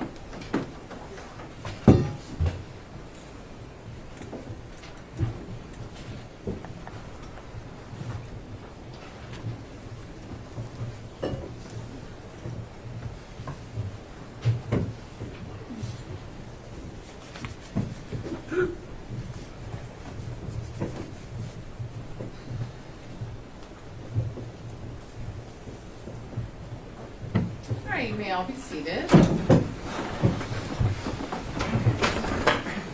Mr. Reynal, do you have a witness for the jury? I do. The defense would call Alex E. Jones. All right, Mr. Jones, come stand in front of me, please. Raise your right hand. Do you solemnly swear or affirm, under penalty of perjury, that the testimony you are about to give shall be the truth, the whole truth, and nothing but the truth? I do. Thank you. Come have a seat. In the witness chair, there is water and glasses. You have pretty good volume. I don't think you'll need to lean into the microphone. I see that you have a document with you. I don't know if you were here when I explained to a prior witness who brought documents with them that you can't look at any document for any reason while you're testifying until and unless one of the lawyers or myself instructs you to do so. So I'm going to ask you to actually just give it back to Mr. Reynal until he may think you need it, okay? Did you understand all that? I did, yes. Okay. While you testify, it is not a conversation. It is a question and answer. So the instructions are to let the lawyers completely finish asking their questions before you begin your answer, to listen to the question and answer what is asked. So you can't always say that you don't know or you don't understand if those things are true. To answer out loud in words and not head shakes and the like. I think that's all my instructions. I say it so many times, sometimes I forget one thing, but I think those are all. Do you understand them? I do. All right. You may begin, Mr. Reynal. Alex, would you please introduce yourself to the ladies and gentlemen of the jury? Hi, I'm Alex Jones. How are you feeling today, Alex? I actually feel good because I get a chance to, for the first time, say what's really going on instead of the corporate media and high-powered law firms manipulating what I actually did. I want to start by kind of letting the jury know a little bit about your youth and where you grew up so they can get to know you better. Is that okay? Okay. And you know, before we do that, I just do want to say this on record because I've said it many times. I apologize to both. Sustained. So, Mr. Jones, one of the instructions I just gave you is that this is not a conversation. Question and answer. So she got the monologue, but not me. I got it. And so you have to only answer questions that are asked of you. Mr. Reynal will ask you, I'm certain, all the questions you want, but you have to wait for the question. You may proceed. Mr. Jones, have you been wanting to apologize to the plaintiffs in this case for a long time? Yes. And what would you like to say to them? That I never intentionally tried to hurt you. I never even said your name until this case came to court. I didn't even really know who you were until a couple years ago when all this started up. The internet had a lot of questions. I had questions. And over that 6-7 year period before I got sued, or 6-year period, it's clear you can see the whole progression of us, the few times we covered it, trying to actually find out what happened. And that's really been my big frustration, is that people have said that I'm personally trying to hurt them or coming after them when I question every big event, and a lot of times it turns out that we've not been told the truth. And a perfect example is today, where they play a 30 or 1 minute clip, and I had just done that this morning, and I knew that I said, I believe that Scarlett Lewis is real, and she's a really nice person, and she's really a sweet person. And then I went through and talked about her ex-husband too, and then I said, I believe they're being fed and manipulated. And this is a perfect. Sustained. This is a perfect. Sustained. When you hear sustained, you have to stop talking. Okay. Do you feel that the video clip was a fair representation of what you meant to convey? No, it had the front and back. No. Okay, and why wasn't it fair? Because it had the front and back cut off of it to totally misrepresent the apology at the end and at the first, where I said, I believe she's a real person and lost her child. So someone edited that and then showed it to her, and then they brought it in here and played it to show it to you. And I think you should ask to see the full segment. All right. So now that we've got that out of the way, I want to ask you some questions about where you grew up and how you came to have your business. Can you let us know where are you from in Texas originally? I first was born in Dallas, then I grew up in a suburb of Dallas called Rockwell. And how old were you when you moved to Austin? 16. And can you tell the members of the jury why your family relocated to Austin? My dad sold his dental practice, and there was too much crime in Dallas, and Austin was a safer city. Were you still in high school when you moved? Yes. And did you graduate from high school? Yes. Here in Austin? Yes. And did you go to college? No. I mean, I went a few years of community college.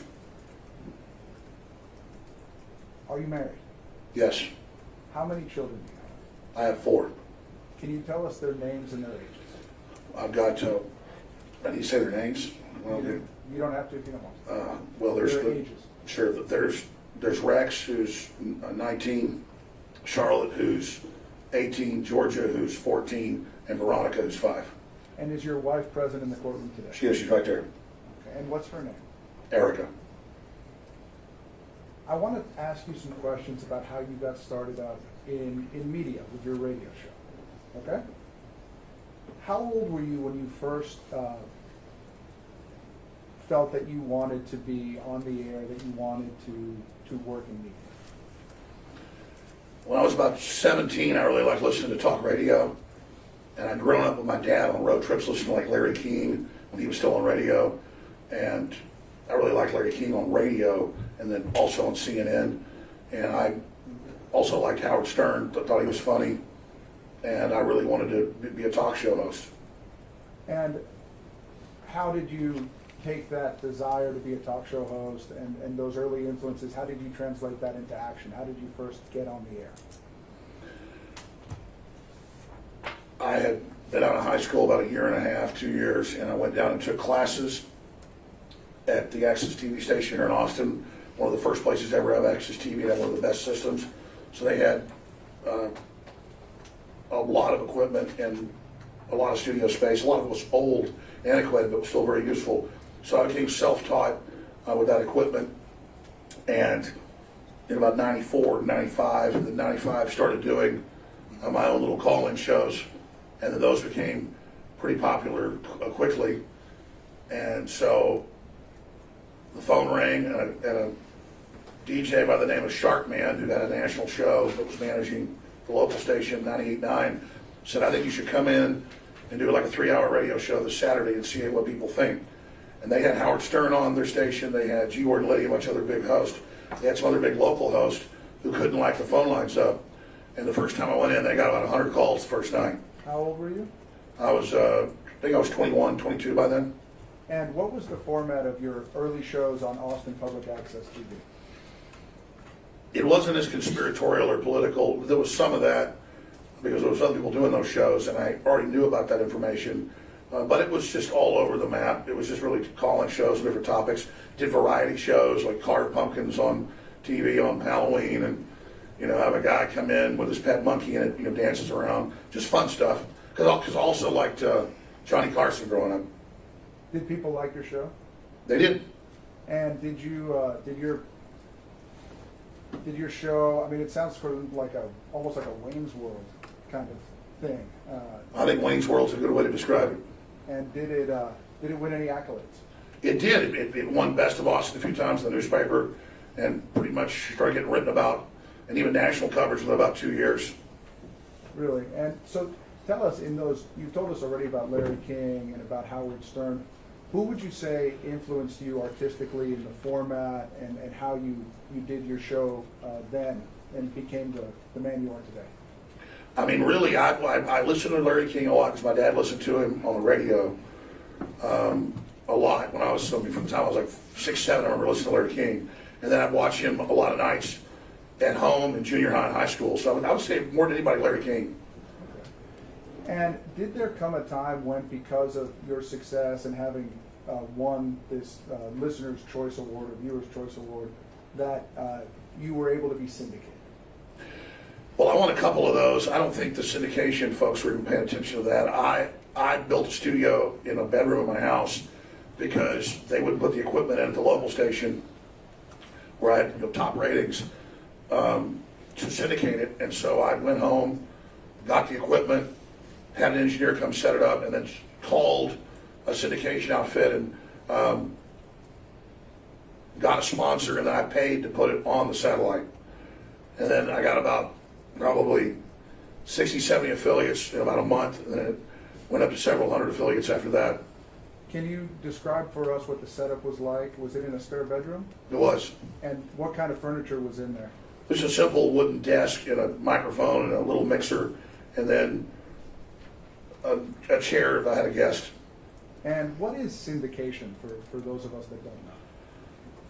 Instead of being on one station, it goes up at that time to a satellite. Now a lot of it's over the internet, and then that's beamed back down, and then other stations can pick it up. And so you said you were syndicated on how many radio stations? It fluctuated between 30 or 40 at first, and as much as over 200. I would say things that were politically not popular to talk radio, more left-wing things like being anti-war or things like that, and I would lose a bunch of stations, and I would gain more stations. But talk radio was mainly conservative. And so when 9/11 came around and I had questions, we lost 70% of our affiliates in 1 month because I didn't want to, attack all these foreign countries. But I still was steadfast and had that message. So then I got real popular with the left wing, but I wasn't trying to be left wing. I was trying to follow the right thing, even though it made me lose most of my radio stations, which is the issue of how I do what I think's right. Sometimes I'm wrong. I've been more right than wrong, but I don't do it for the monetary thing. I do it to tell the truth, or to try to tell the truth, and then the monetary comes with that because people can tell this guy's not reading off a script, and with that comes its own issues. But I'm not lying like the corporate media on purpose. That's the big difference. And so let's focus in on this early period. What year did you get syndicated? I syndicated myself in 1998. And at that time, did you already have the show name, The InfoWar? Yes. What No, was no, it wasn't ever called InfoWars. It was just the Alex Jones Show. Because you have to call the show your name, because that's how they do it with the ratings that were written in on little diaries. So to be on radio, you had to say the name of the show coming in and out, just like TV for Nielsen ratings. So it was the Alex Jones Show. Tell us about InfoWars. How did the name InfoWars come to be, and how did that business start? Vic Freeland, who was an Air Force veteran, who worked in Air Force intelligence in Vietnam. He was the deputy fire chief in Austin, and he was a listener, and he'd done some talk radio interviews. He'd been on some syndicated shows because of magazine articles he'd written, and he came to some of the events and he said, listen, you're really involved in an information war. That's that, and because all information is propaganda, whether it's true or not, it's called information war. And so you ought to try to get that URL. And he had a big old laptop. He said, look, it's available. Do you want InfoWars.com? And so Vic Freeland got the site. He then, even in his spare time, he was still working with the fire department then, he built the basic site and stuff, then helped find me a volunteer or whatever at first. We didn't really have any money to then start updating the site a little bit every day. And that was in 1997. So InfoWars came from an Air Force intelligence term. So you had the Alex Jones Show that was being broadcast, and you also had InfoWars at the same time. Yes, I had a radio show. At the time I was doing a local radio show, and then I was doing the syndicated one out of my house, and then I had a website that I could post articles on or links to say, look, this is on the site, go check it out on air. So it's kind of a way to make radio almost like TV, because the internet was starting to become more effective and more, where it actually worked. The word's not effective, where you could actually post stuff and do things. And so we could put things on there and show people what we were talking about. Did you also start making, in order to support InfoWars, did you also start making documentaries? I did start making documentaries. In 1997, I made my first documentary, America Destroyed by Design, about the Great Reset that was coming and the different UN documents that were in it. And then I made more than 25 more films after that. Why make the films? Most talk show hosts would sell a coffee cup or a newsletter to fund themselves, and I wanted to build a larger news organization because I wanted to do more and I wanted to make documentaries. So I went out and made documentaries and used the money from that to make more documentaries, because that way you could show people what it was you were talking about in a format before there was really the internet. Because even though the internet was around, it was mainly text and pictures. In 96, 97, 8, 9, documentaries on VHS and then DVD was the way people interface with that. And at the time, what was your main topic of interest that you wanted to explore through your documentaries, as well as through your radio show and your website? The plan to cut off U.S. energy reserves that we're now experiencing, the plan to cut off all coal power generation, then gas, and the forced move on to renewables, but that it was in the documents. They didn't plan to even have those. It was a post-industrial program called Agenda 21 that George Herbert Walker Bush signed on to in Rio de Janeiro in 1992. And I read the plan, and it said we're building a post-industrial world. And we're going to have a controlled demolition of civilization to force depopulation. And now that's mainline news. Bill Maher called for depopulation last Friday night. In addition to your documentaries, are you also an author? I am, yes. How many books have you written? I've written 2 and contributed to more than 20. We'll talk about your latest book later. Let's move forward a little bit. In 2001, what, if anything, happened with you and your program on YouTube? Say that again, please. Did you have a series of videos that were very successful on YouTube in the early 2000s?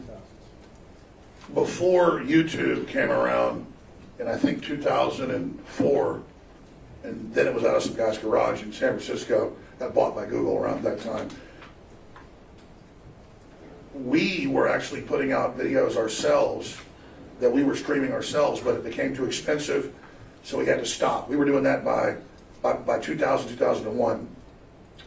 And I mean, these are all the technical things, but then Google Video came around, and we had videos on there with you know, millions of people that watched them, and we were just putting them out for free, and it was very popular with the left because it was us tracking and protesting the KKK.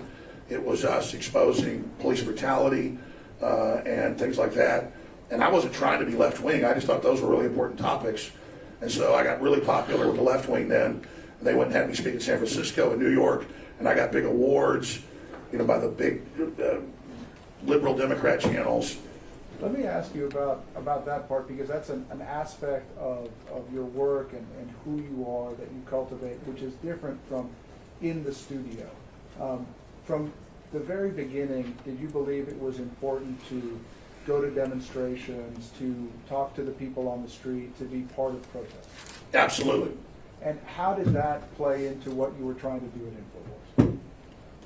Well, InfoWars is a radio show on TV. And that's really what Oprah Winfrey is too. It's just, but I mean, that's, it all goes back to radio, and that started 100 years ago, or a little bit more now. And so that's a separate thing. A talk show with opinions and people debating is like The View. They're not fact checking, they're just giving their opinions. When I'm on the radio show, most of the time I'm just a pundit giving my opinion. Everybody on talk radio knows that. We play devil's advocates, we look at both sides. I don't do that very often now because people can edit tapes and hurt you bad. I would say, well, let's look at this. They're saying this, and they believe that, and now let's look at this. And as later as I realized my show had a lot more power than I thought, I realized, well, even if I'm not the one editing these tapes, I've got to be more careful because there's bad guys out there that will do it. But the films I'm proud of, we didn't ever put any films out about Sandy Hook, never had any products about Sandy Hook. The films we would try to really vet and do more journalistic research into and fact check and interview renowned people. I mean, I interviewed like former U.S. Attorney Generals and members of Congress and former chairman of the Joint Chiefs of Staff. I mean, that's who we would go for these films. Top economists, you know, just really big names for these films. And they were very, very popular. So that's where I've been journalistic and done a good job. I guess with the age of the internet, people grabbing clips out of talk radio or talk TV and mixing it together, I can see how it can, you know, cause problems. And that's why I've admitted that I've made a lot of mistakes, but none of it was done from some master plan deal. It was done from a bedroom in my house. Sustained. So one of the things I notice about you is that you have a very distinctive voice. Very deep, sort of gravelly voice. Did your voice always sound that way? No. What happened to your voice? Why does it sound the way it does? Well, I remember the 2 demonstrations where I finally wrecked it. And one was about, I guess about 12, 13 years ago. was actually film of it. Objection relevance? Oh, I'm sorry, go ahead. Otherwise, voices changed. I don't know what that Do you have some way to tie this to the damages portion of this? No, I think I'm- No. I'll address you if I'm talking to you. This is so that the jury can understand who my client is and properly assess his credibility, his demeanor. Sustain.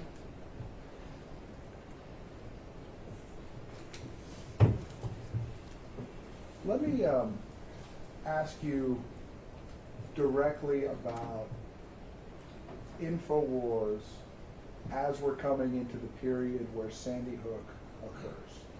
Okay? Yes. About how many employees did you have circa 2012? I'd say about 45, 50. And where were you broadcasting from? What year? 2012. Oh, I was broadcasting from offices, studio. In terms of size, how does that compare to, for example, the New York Times in terms of how many employees? objection, speculation. I don't believe this witness has any personal knowledge about the New York Times employee roster. So you can only answer the question if you have actual knowledge about how many employees the New York Times has. Otherwise, you have to say, I don't know. So as a member of the media, are you generally familiar with the different media organizations that are in the industry? Yes. And based on that knowledge of the industry, can you tell us size-wise how your organization compares to the New York Times or to CNN? It's between 1/100th and 1/20th the size of those different organizations if you count it for employees and bureaucracy and the number of offices and things they do. So I want to ask you some questions about the different formats of the different shows that InfoWars broadcasts. Can you tell us what the sort of different segments are that would appear on a given day at InfoWars circa 2012? There was my 4-hour radio show that in 2012 was just a webcam on me for people that wanted to watch it online. And then it was me at a desk with a camera in 2012. And then, that was it, basically. At some point, did you all begin to have additional segments besides just you doing your radio show and answering callers? Well, yes, that's, now I understand what your first question was. What was the different types of media we were doing? Yeah. There was the syndicated radio show. There was also, had a visual component, digital video online. And then there was documentary making, and that's what I had 10 or so people working on with me. And then I started to develop reporters and people to go out and actually cover like live events and protests and things that were going on. And then we also did everything in-house. So we had our own shipping department to be able to ship out books and films, not just my books and films, but a lot of other authors' books and films. So we'd interview a lot of those authors. And so that's what we were doing back then. Now, your radio show, was it purely a call-in show, or did you also go sort of on rants about different issues that you were seeing?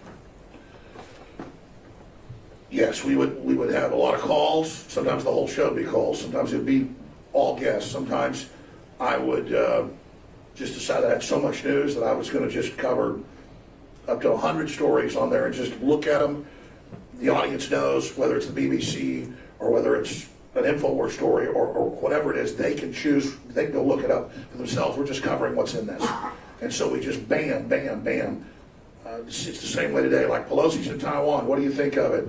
You think there's going to be a war? The Chinese are threatening war.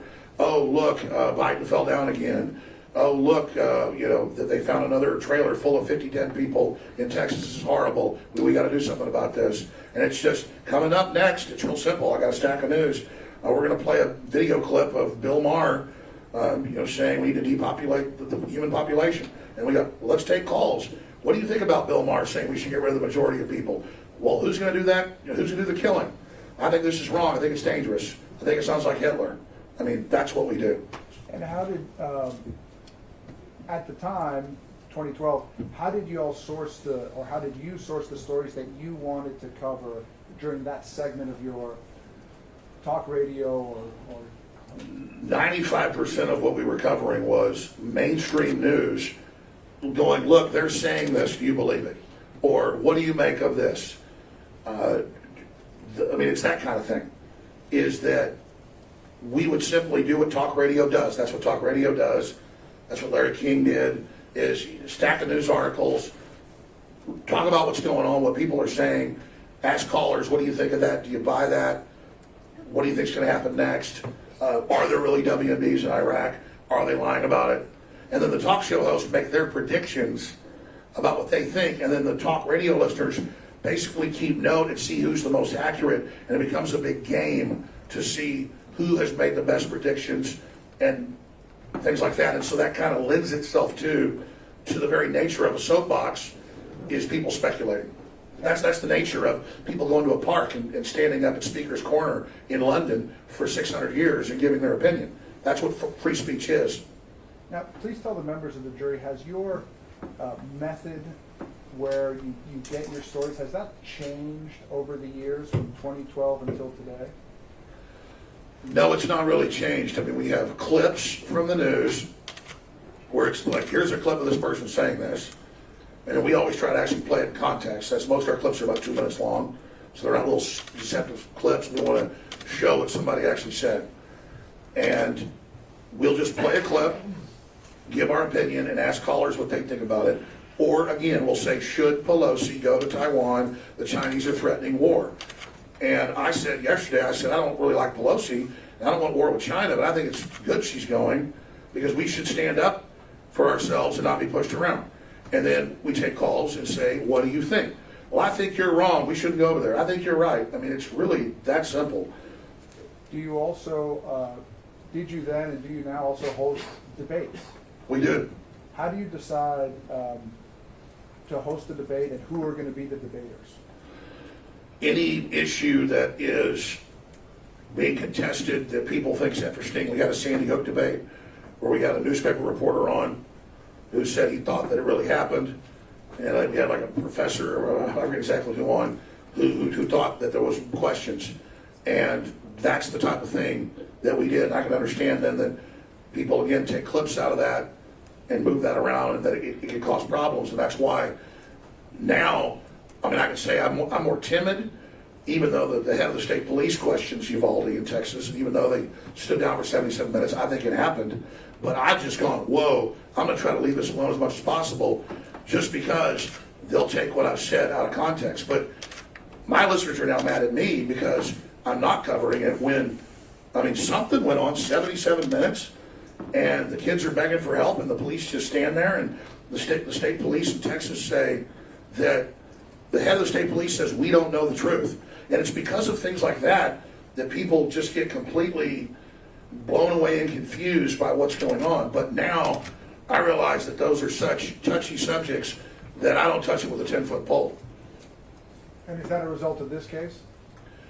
And you know, it's a result of a lot of stuff. Like, in the past, I would have gotten in a car and driven down there. And I think that's what journalists should do. But we didn't go down there because I don't want to be associated with the corporate media and the lawyers and the people that swarm around these mass shootings. I don't want to be like them. So they've accused me of being Mr. Mass Shooting and all this stuff with Sandy Hook, when I've covered less than 0.1% over the years. And so I don't want to be like them. So we didn't send reporters to Uvalde, and the American people can figure out what's going on. But I'm not going to get involved in it. So we've talked about the call-in portion. We've talked about hosting debates. Do you also interview? And I think we talked about doing the news based on what you're reading. Do you also interview guests? I do. And do you always select the guest that you're going to interview, or sometimes does one of your producers suggest to you, hey, you should interview this person? In radio, the producer isn't the person paying for it. In Hollywood or TV, the person paying for the entertainment show is called the producer. In radio, it just means the booker. And then they call and get the guest on the line or on Skype, and they check into the person. We get all these guest offers and things. In the past, I would do cursory stuff and sometimes mail it in with guests. That's just what talk radio does. I mean, I was a producer for other shows 25 years ago, not just my own show, and they were pressuring us. I was helping produce on a sports show to get up to 5 guests an hour. So you're just calling people that are already in the news, they're sportscasters or pundits, just like ESPN now. You see all these different writers and talk shows on the show. So it's the same for political stuff. You're just getting guests that are in the news, that are interesting, and then getting their opinion about things. And so now most of the time, though, I say, I want this person, I want that person, and I'm more in control of the guest that I have. But in the past, we let more things driven by the internet and by 4chan and 8chan that in every case I've had problems has been a curse. I'm not attacking everybody that's on there, but I tell my producers, do not touch it when it's on there, because it's the kiss of death and it causes nothing but problems. Why is it, do you think it's important to interview people who are causing a stir on the internet or on social media? Why do you feel like that's a good thing to do in terms of your listeners? Well, I mean, most of the time we're not just interviewing people that have caused a stir. When I say like there's a big controversy or there's a big story, if there's riots in Hong Kong and we can find a reporter who'll come on the show, we get them on. It's whatever the big topic is. That's just how news is. And more, I don't really follow the news model of covering the news. In the past I did. We still do it a lot. But now I mainly just talk about philosophy and the big picture and then have some guests on. And the show's gotten more Christian, because I'm a Christian, but as things progress, all things happening in the world, I'm moving more towards doing a self-help, life experience type show than the political show. In fact, I've been trying to segue out of this just because I think we have to change individuals. Kind of like Scarlett was saying earlier, more than we're going to change the world. If we can't change ourselves, then we're never going to be able to change the world. And I've made a lot of mistakes, and I've learned a lot in that process. And I've also learned how the corporate media is able to completely manipulate a story once you're caught in it, and then manipulate other people. And if anything, I want to teach people about how that process worked, because they say I'm the mastermind that figured out how to manipulate people, and I didn't have any understanding of it coming, and now I've seen it from the inside, the way this stuff goes on. And I think only getting the individual awake and aware and not under its control is the way to beat it. And you can't just cover a bunch of news and get somebody to understand that. You can't be told about the Matrix. You got to see it.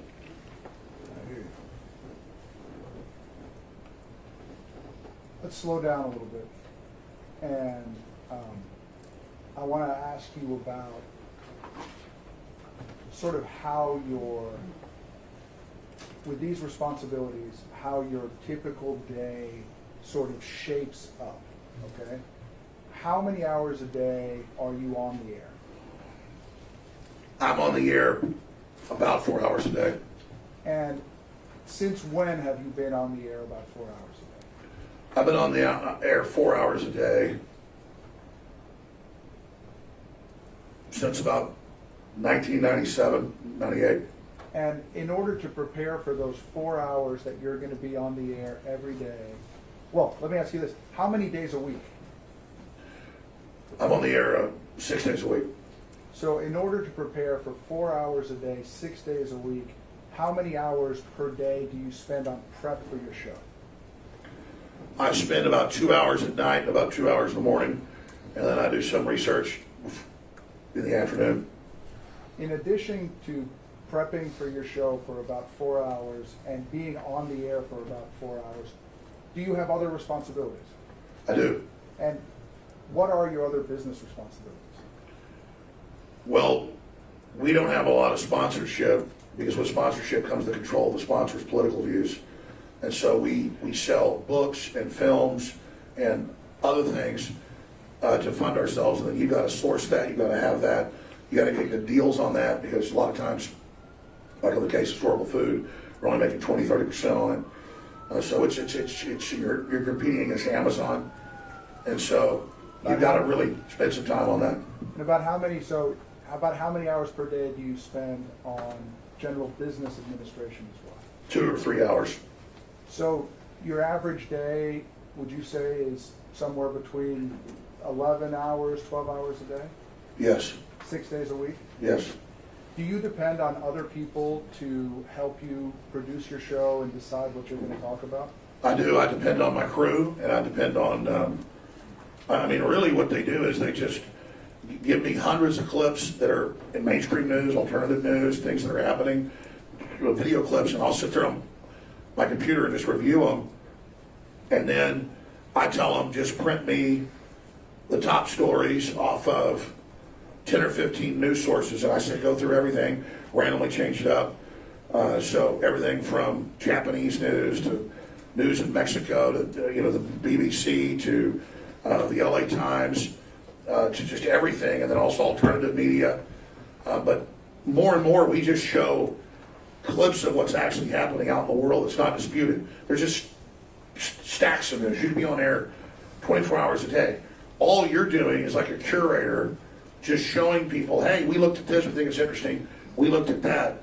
The idea that there's like certain stories that are like these big bonanza stories that we focus on is just not the case. There is a glut of news and information. So we've talked about your responsibilities and your duties in your work day at InfoWars. Do you also appear on other people's shows?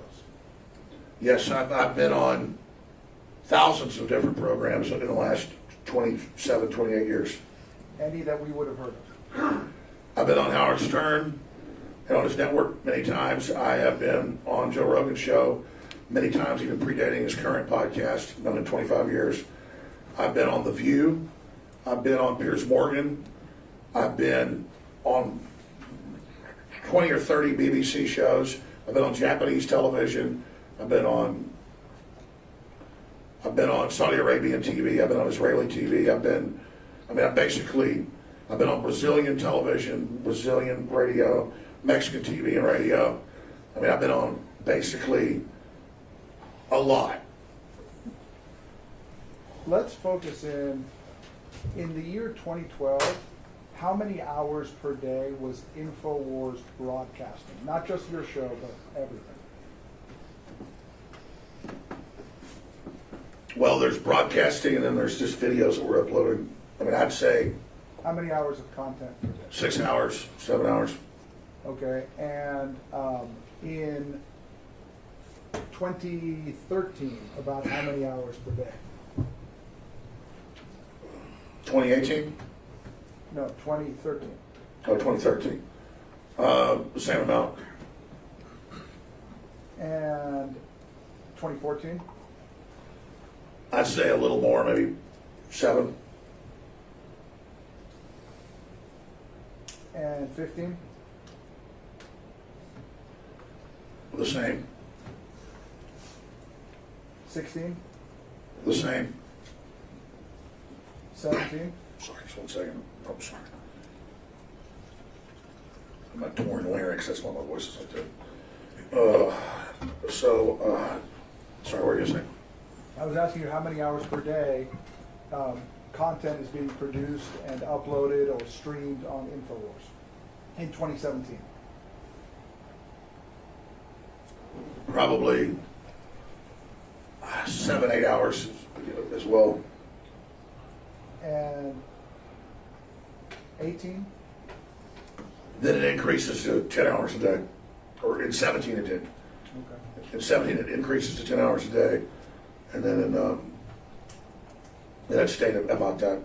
And it's stayed constant now at about 10 hours per day since then? There's 10 hours that's always there, that's talk radio on TV. And then we also put out some other reports and videos.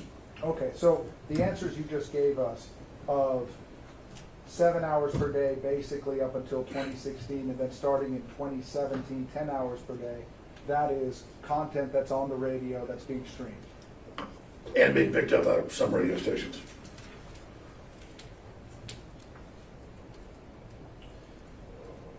So as we sit here today, since 2017, InfoWars has been producing about 3,120 hours of content per year.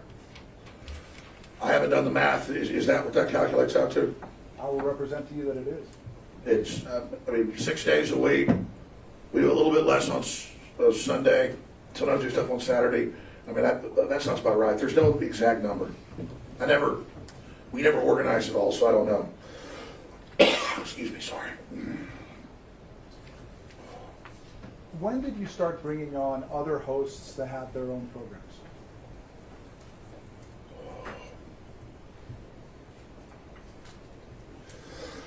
I think we started the nightly news in like 2015. I don't have the exact dates. So we started the nightly news that David Knight and Leanne McAdoo and others would host sometime before the 2016 election. How did you pick who was going to be the first host for the nightly news? Well, I hosted it sometimes instead of David Knight mainly. I'm sorry, I had a really bad deal here. Do you need some more water? No, it's a torn larynx. It's got a lot worse. It's real bad this week, so that's what's going on. It's not even the voice like that. It'll get better in a minute. What were we saying? I was asking if Sorry, go ahead. if David Knight won a contest in order to be on the show. Yes, he did. Tell us about how that worked. We had a contest of news videos and reports to the best. And I don't think he won. I think he entered the contest. But then we hired him. He came out with his family from North Carolina. And he was an engineer and also had done a lot of writing for publications and things. And so he was just a natural for the show. Mr. Jones. Oh, thank you very much. I'm sorry. I had to have surgery on this. It's been like this for 10 years, but it's really bad now. So, anyway. That's the exception to the food in the courtroom. There you go. You're nice to me. All right, go ahead. Alex, you obviously have a very busy work schedule for yourself. Do you tell the other hosts what to say or what to cover? We're starting to. Well, I mean, no, not the past. Not really. Very rarely. Other than I try to pick people that already have done shows, that I've seen their work, that I think are trying to tell the truth, that are smart, and who are funny. I think we've done a pretty good job of that. But we're trying to put in more oversight and be more careful, obviously, about what we do. We've definitely learned a lesson from this process of not just things we did wrong, but how people misrepresent what we've done. Is it fair to say that yourself and most of your hosts are self-taught through the radio business? Owen has a degree in media, but he'll tell you he didn't learn anything with that. It was all working at those radio stations from the bottom, up. He got on air to the top. And it was the same way. Owen had a similar deal that I did. I mean, I volunteered when I was at talk radio. I wasn't paid the first 6 months, and then I got into sales and things. But I was doing producing for sports shows. I even got hired by the Howard Stern show to do an interview with Dennis Hopper and some other folks at a big film festival at the Governor's Mansion. So I did that, and I've worked for Howard Stern on that job. So I was doing everything, and then that was unpaid to do that. would you say that the organization is more like a radio show or more like a newspaper like the Austin Statesman? No, we don't pretend to be. We're more like the op-ed page in a newspaper, giving our opinion, than, say, the investigative journal section of something. So yes, we're like the op-ed, or we're like the funny papers as well. I mean, we've got really serious stuff we do, where we say, here's the documents, here's where they said it, this is what's going on. And then we also have the op-ed opinion stuff we do, which is what talk radio is. And then we also have satire and things like that, where it's completely obvious that I'm dressed up in like Cobra Commander, that I'm not actually Cobra Commander. People know that's a joke. Let's talk a little bit about where you get your funding. When's the last time you had a corporate sponsor for InfoWars? You mean a big one? Yeah.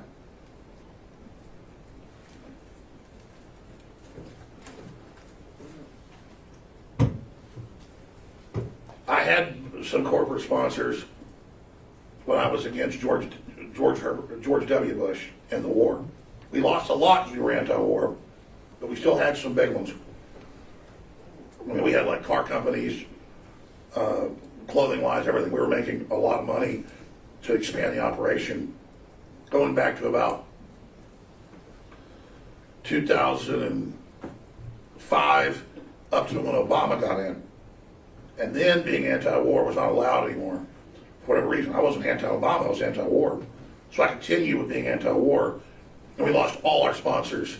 We lost, that was about 80% of the money we were making with sponsors. We lost about $10 million. That was gross money to fund the operation right away when we didn't toe the line with all the wars.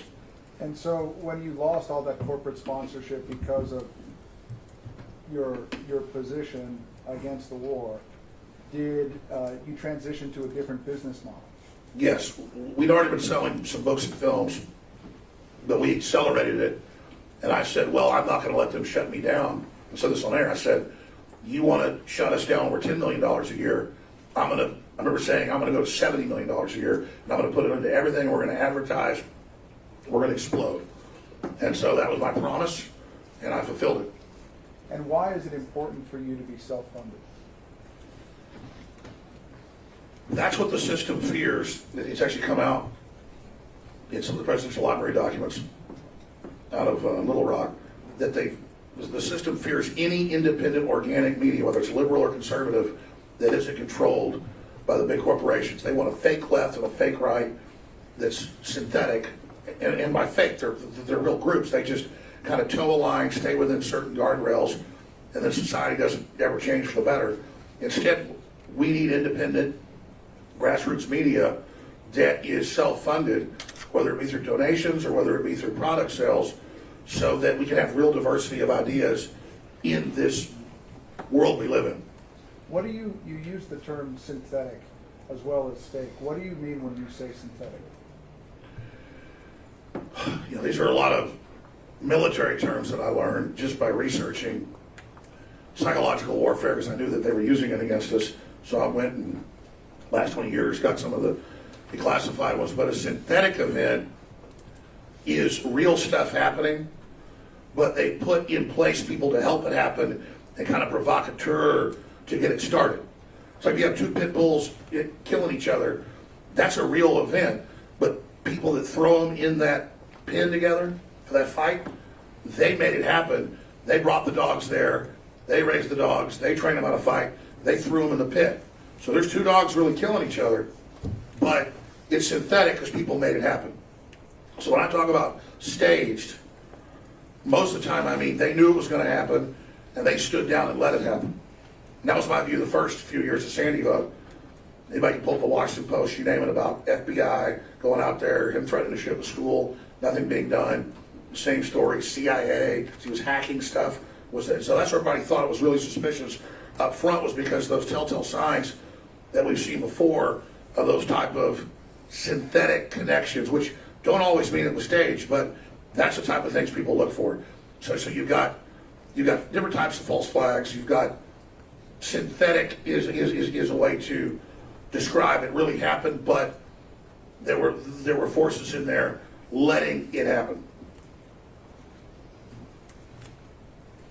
It is kind of like the idea of purposefully focusing people on a particular news story because you want them to vote a certain way or do a certain thing. A synthetic event. Wait. When you hear objection, you have to stop. Objection. Sustain. Give us another example of how that would work. Well, take that clip earlier today they aired. At the beginning of the clip, I say I believe Scarlett Lewis is real. I believe her son died. I'm very, very sorry. And they cut that off the front. And then they cut me saying I was sorry off the end. And they brought a real clip, but it's synthetic, to try to deceive you. And I hope you get to see the real clip. And then you'll figure out everything else that's been going on. Let's go back to InfoWars and its business model. Do you sell vitamins? Yes. Are your vitamins FDA certified? No, they're not. Why not? 1996 law, the FDA has no jurisdiction over any nutraceuticals, not the ones at Whole Foods, not the ones at GNC, and not ours. And ours are private labeled, top brands that are sold at Whole Foods and GNC. We have them made by the top lab recognized in the United States. All we do is put our label on it so we know it's triple tested, the highest quality, and that's why people love it, because it is the best out there. And I'll give it to Whole Foods, and I'll give it to GNC and others. They've got the same stuff. There's all sorts of crap you can buy at a gas station out there. That's not what ours is. I mean, we buy our PQQ and CoQ10 from the Japanese. I mean, it's the best. It costs 5 times what synthetic PQQ and CoQ10 cost.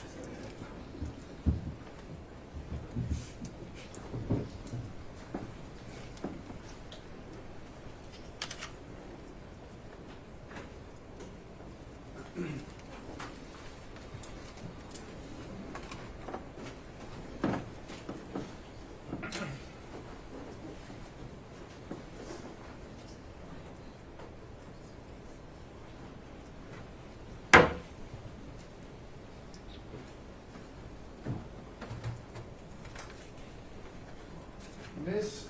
Karpova was asked about Plaintiff's Exhibit 35, which is in evidence. I'm going to put on the camera here. Can you see that? Yes, barely. You need reading glasses. No, I'm barely sure. Well, let me walk it up to you, and you can tell us just generally what kind of document that is.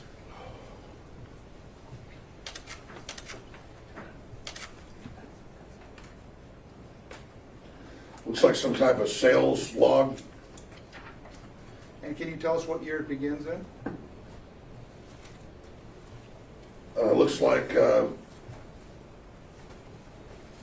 September 2015. And can you flip to the last page and tell us what year it ends?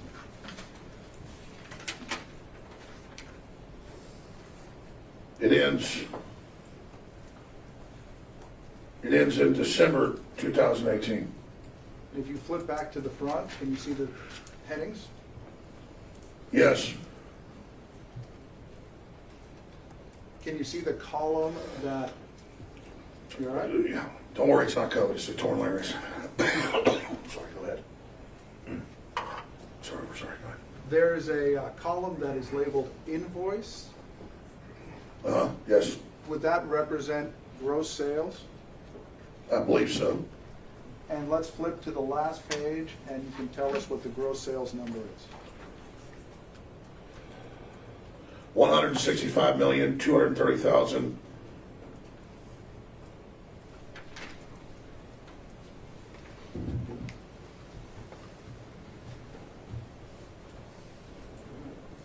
Can you tell the members of the jury how much of that represents profit versus just gross revenue?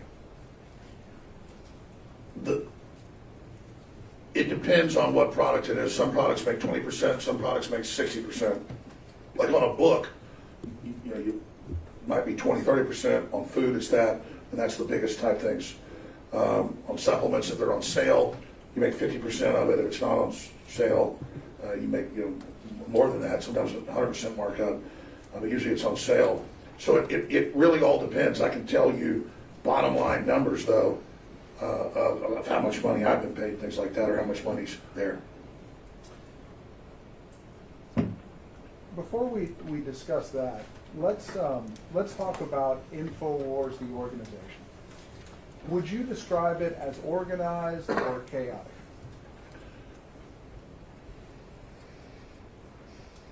It's a mix of both, but it is the opposite of corporate, and there's no corporate culture, and there's no, people are very happy there overall, and it's very, very diverse, and people stay there a long time. But I would say the sales department and the shopping cart, that's in another building. It's not even there. And it's kind of like two groups that don't really talk to each other. So the disorganization is between people that do production and the people that do the sales in the warehouse and stuff, and we're trying to get that integrated. But maybe this is an easier way to go after it. Let's discuss, for example, email. How much email does InfoWars routinely get? I mean, I know when we looked to comply with the discovery, which we complied with, it was over 10 million that they had to search that was still in the inbox unopened. So it was 10 million unopened and a few 100,000 opened. And that's why there's a lot of stuff we never saw, because it was in the 10 million emails. So about how much email would you say you get on a given day, just sent by random people? I can't answer that because about 10 years ago I got rid of my email address because it was getting 20,000 a day. And so that was one of the things they didn't believe there wasn't an Alex at InfoWars, because, well, of course you got an email. I'm like, no, I don't. That's like, it doesn't exist because I can't read that. It's just, I can't read 20,000 emails. How many employees would InfoWars have to have, in your view, if you were to actually read every message, every email, every tip that's sent in? It would take 10, 15, 20 people. We go bankrupt, which we are now.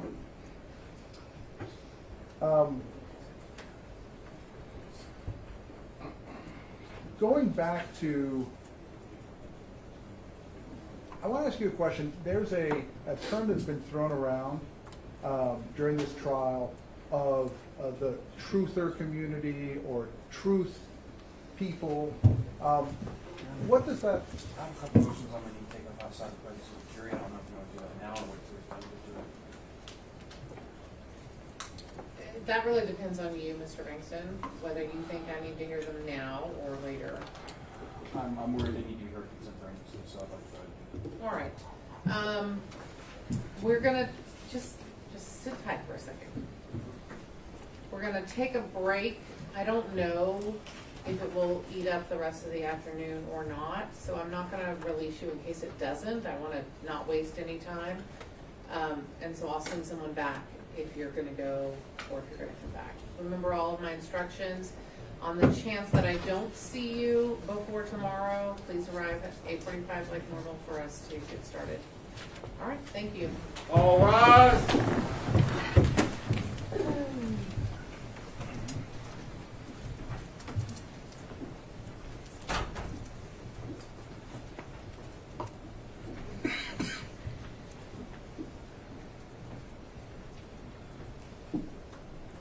And just shut the door behind you, please. Thanks. All right, Mr. Jones, you can go back down to council table. Everyone may be seated.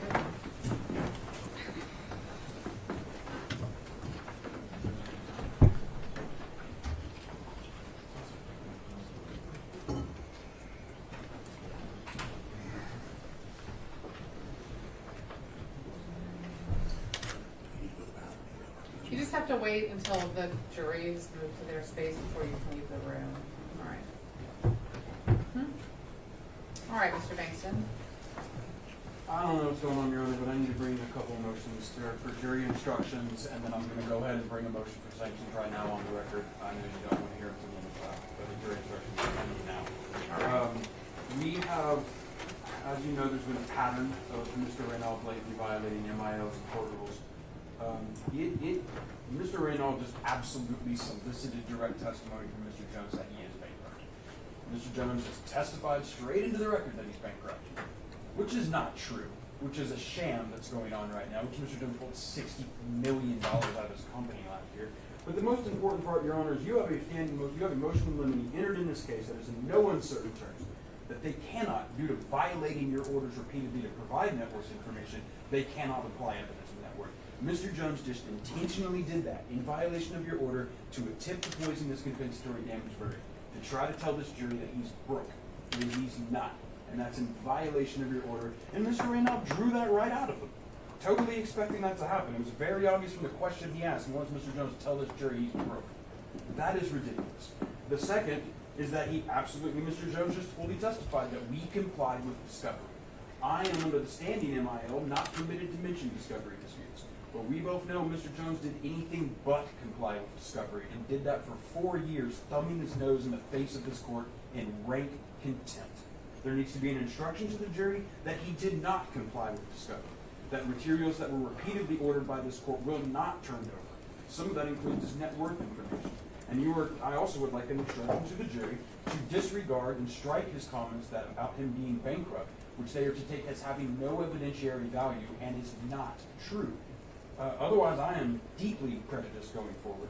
The other thing that Mr. Jones testified to is that he doesn't communicate by email, doesn't have emails to turn over. You know from a motion for sanctions that involved defendant's former counsel tampering with evidence that they tampered with a piece of evidence to hide the fact from me that Mr. Jones does have an email and was communicating with it. To this date, we still don't know what that email is. We don't know, haven't been produced any of it. But Mr. Jones is just repeatedly lying on the stand in ways that I cannot counter because they deal with your discovery rulings. I want the jury to be instructed to disregard all that testimony, that it has been already found by the court that Mr. Jones does have an email, that he did not turn those emails over, and did not admit and deny the existence of that email, that he did not comply with discovery, that he is not bankrupt and the jury is not to consider any of that. Additionally, on top of those instructions, we are now formally moving for sanctions against both Mr. Jones and Mr. Reynolds, who we believe intentionally solicited testimony to sabotage this jury.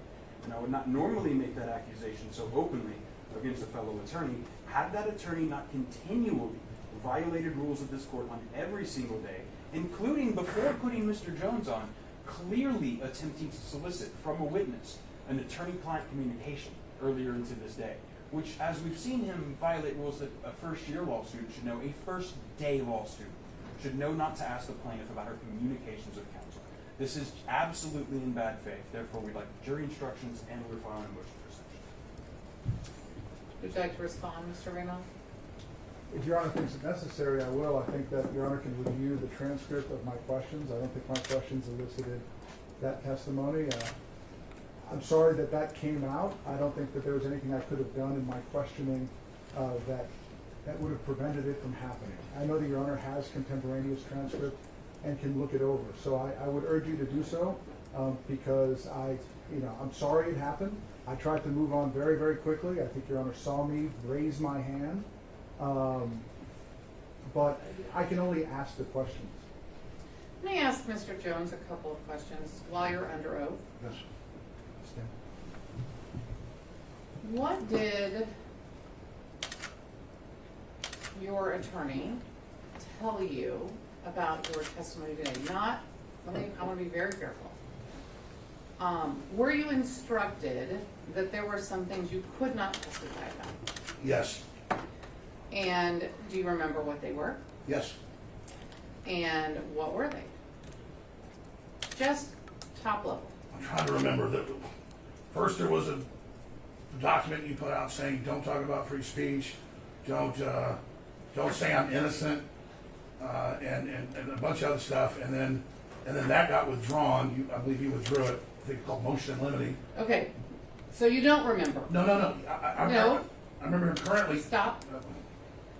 Remember day one where I said it's an unfair world and you don't get to interrupt the judge? Do you remember that? Sure. Yeah, okay. But the judge gets to interrupt you? Okay. Remember that? Yeah. Okay, so you don't really remember what you were not supposed to testify about. That's what I'm hearing, because you said, yes, I remember, no, I don't remember. Well, I'm trying to remember. Okay, I don't want you to try and remember. No, I don't want you to try and remember. You either knew or you don't. I remember him saying, don't talk about the financial stuff or something like that, like a week ago when I asked him. And then I remember today watching part of Heslin's testimony when I was coming here and him talking about the bankruptcy. So I thought that was totally fine. I mean, he gets to. Why not just do what he gets to do? Mr. Jones, Yeah. stop making, just stop. Okay. All right, you can sit down, Mr. Jones. If you have any reply, Mr. Bengtson. Not really. And actually, before I hear from you, you know whose obligation it is, Mr. Reynal, to make sure that any witness you put forward understands the orders in limine, understands what he is not allowed to say because of orders that I have made before now, right? As an attorney, it's an impossible position That to wasn't the be in. question I asked you. I know that it is my obligation to communicate Your Honor's orders. Beyond that, I think that's all I need to say. Your Honor, the only thing I would say, and I actually probably do need to ask for an additional jury instruction, during this same testimony, and the reason why I do not believe that Mr. Reynal was keeping a tight leash on his client for MIL, and why I do believe he was intentionally trying to violate them, is Mr. Reynal had a long series of questions about whether Mr. Jones is a pundit who merely gives his opinion, does not provide facts, was not stating facts, was only giving his opinion. That's another one of your motion in limine, that the defendants cannot contest in this case that the statements that they were giving were merely protected opinions and not statements of fact. That all came out intentionally from Mr. Reynal, and you know too through the rest of this testimony that he's been intentionally trying to drive out the liability sections of your MIL. As we said yesterday, we think he's intentionally trying for a mistrial. And if it really is a matter of, oh, whoops, I guess I forgot to remind my client not to suddenly blurt out to the jury that he's broke on the day when he was screaming that he's going to do it, right? When he says, I'm going to come in there and this judge ain't going to hold me down. It's going to be her Waterloo.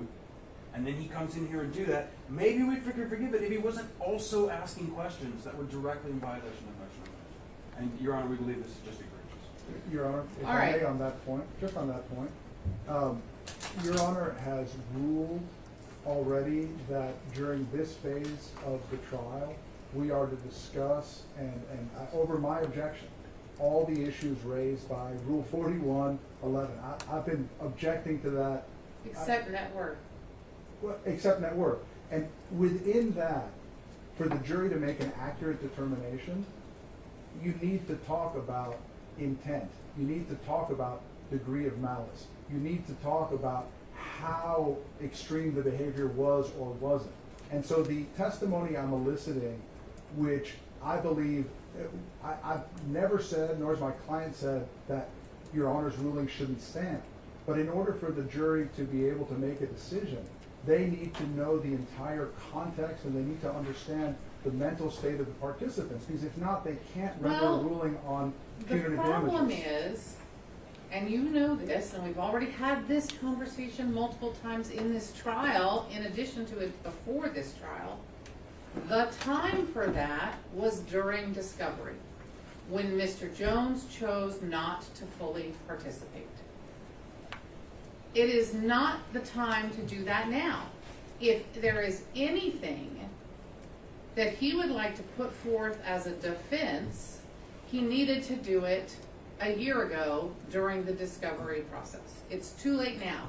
And when you ask questions that imply or outright say that he didn't know how to be a journalist or he wasn't a journalist, you're calling into question my ruling, which was based on a long-standing principle in the law, that if you intentionally, repeatedly, and over years, in this case, again and again, refuse to participate in discovery, that is proof that you do not have a meritorious defense. That was the basis of my ruling. You cannot attack that in this trial. For motions for sanctions, you've got to write them down. They're under advisement until they're written down and filed. We'll take that up post-trial. Your Honor, so that I don't run afoul of your ruling. I'm not done. I'm sorry. You don't even know what it is yet.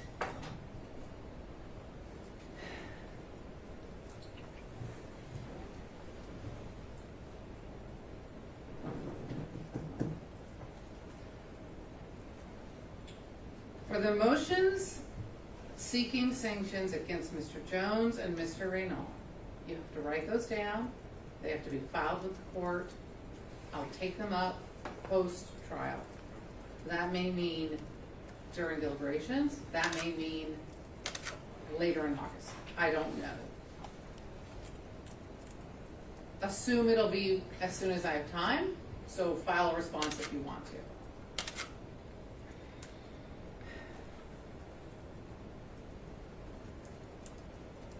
Mr. Jones, you may not say to this jury that you complied with discovery. That is not true. You may not say it again. You may not tell this jury that you are bankrupt. That is also not true. You may have filed for bankruptcy. I don't know that, but I've heard that. That doesn't make a person or a company bankrupt.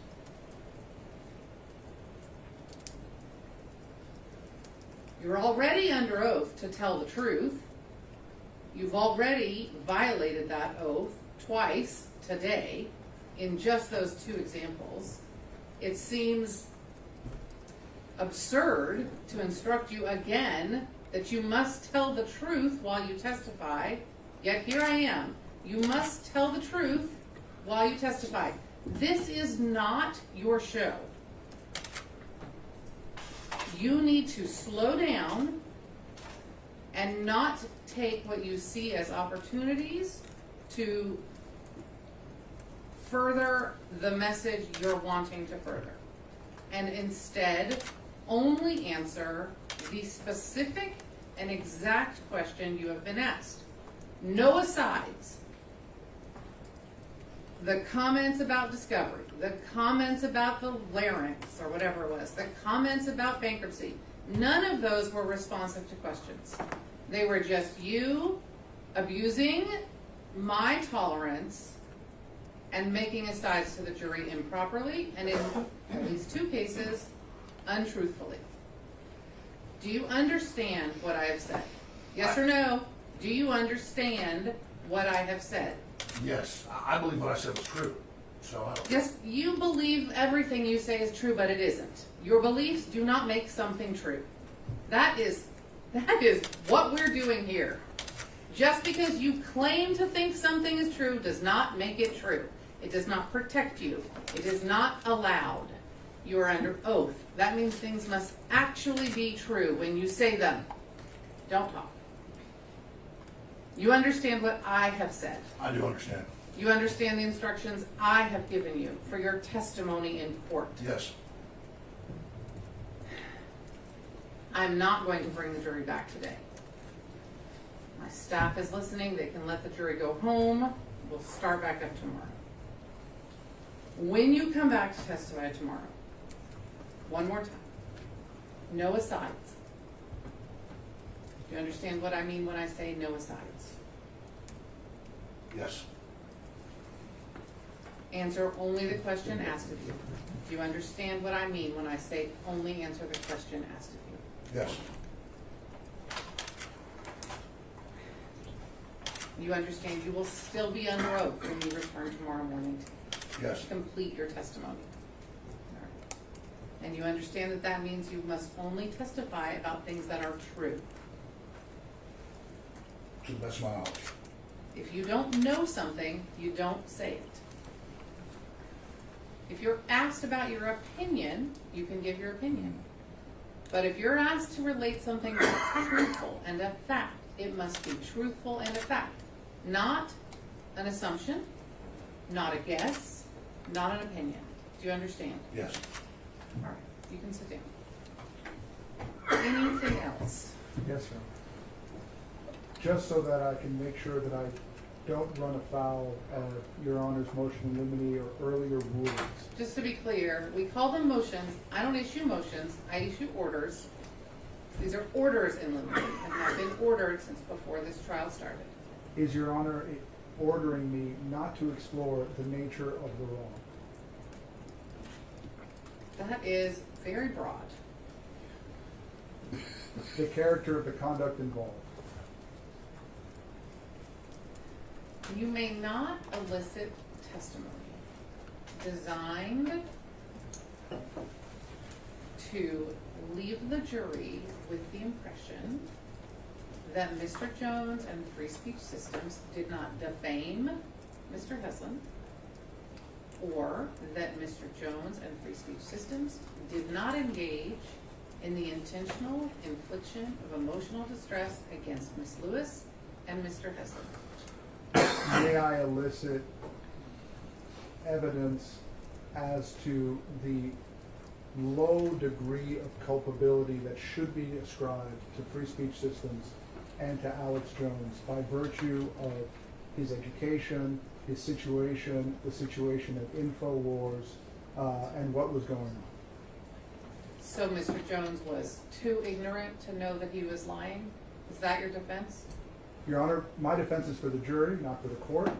I'm asking whether I can elicit testimony as to his mental state, to the organization of the company, to the standard practices in his industry, to what was going on in his personal life,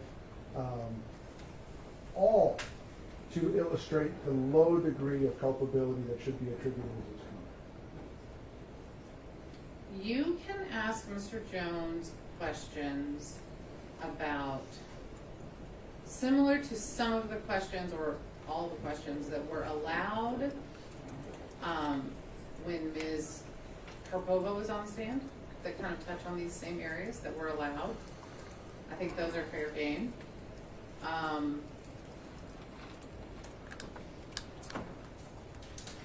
You can ask him.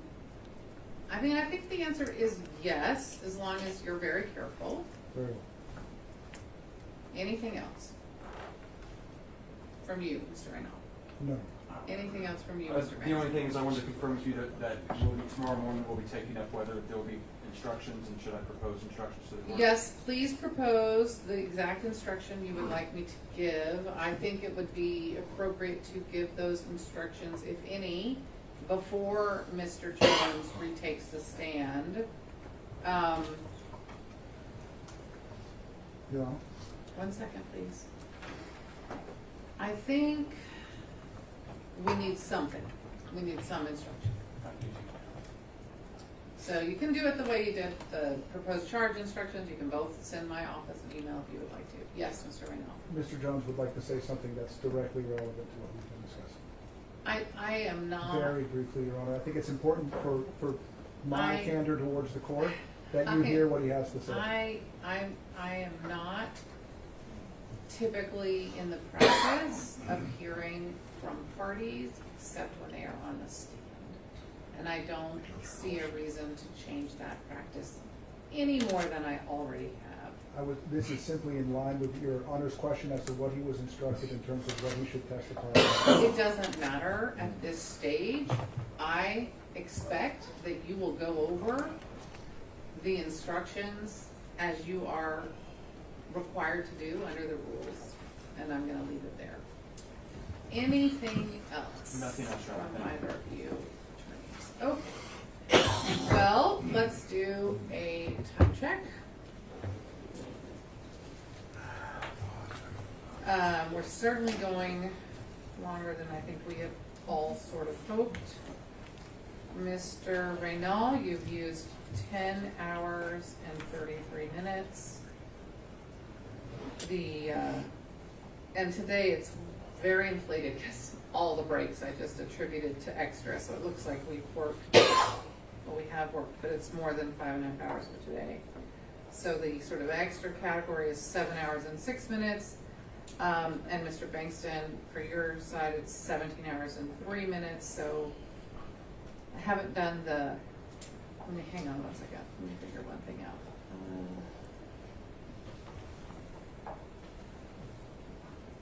Yeah, so today it's all out of whack because it's well over 6 hours, and I don't calculate. I calculated 5.5 a day. Anyway, I think we're okay. I'm going to say that we need to conclude. I think we will run into a problem and run out of time potentially if we go past the lunch hour with evidence. Do you have a witness once Mr. Jones is finished? Mr. Jones is already. Okay. So hopefully we can get that taken care of. Anything else on the record? No, Let's go off the record. Anything else at all? We've gone over, witness would only be Mr. Jones. We've gone over hours. Is there anything else? Will we be arguing tomorrow afternoon? Yes, yes. We will do our formal charge conference as soon as Mr. Jones's questions from the jury are concluded. And then depending on breaks and all of that, we're gonna start. All right, anything else? All right. One thing, Oh, would you? there is something else. Yeah, I'm just thinking, would you, assuming everything goes just swimmingly and as fast as it can tomorrow, which is hard to say to do, would you expect us to go into the punitive portion should the jury return a verdict very quickly? So the problem is, I have to read the entire jury charge out loud. Right, yeah.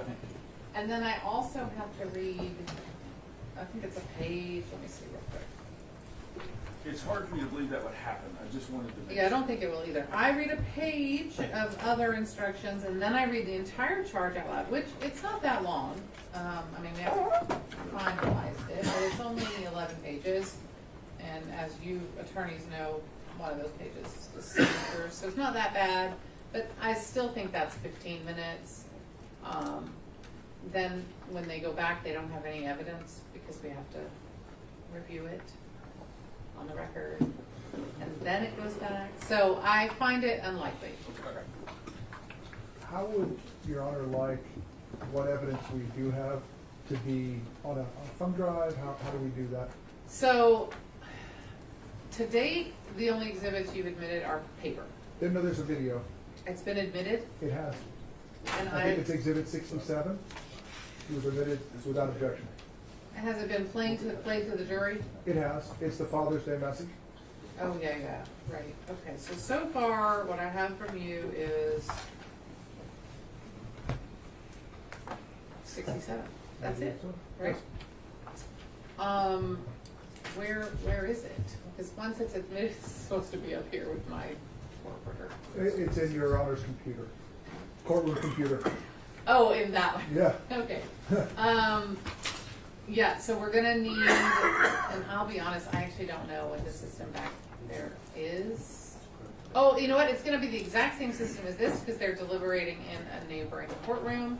So I will need a thumb drive or something similar that contains only admitted exhibits admitted to the jury and nothing else. Are you guys listening? Yes, Your Honor. Okay. Because the same thing goes for you. So if you had something that's a court exhibit, that's fine. You can give that to me separately. We have a few, but the videos are only the ones that are admitted in their admitted form, which for the plaintiff includes the full video and the clips. Does not include the deposition videos. Make sure those are not on there. You understand that? Okay. And this, Your Honor, is PX32 that I moved into evidence today. Great, then leave it up here for Ms. Dubois. Any other questions? No, Your Honor. All right, we'll see you tomorrow. Thank you. All rise.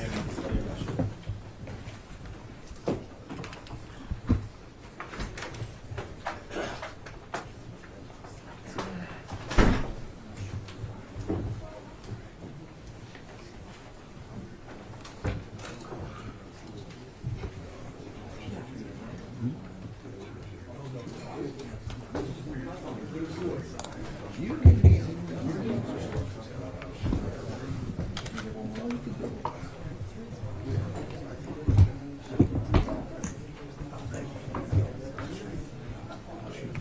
And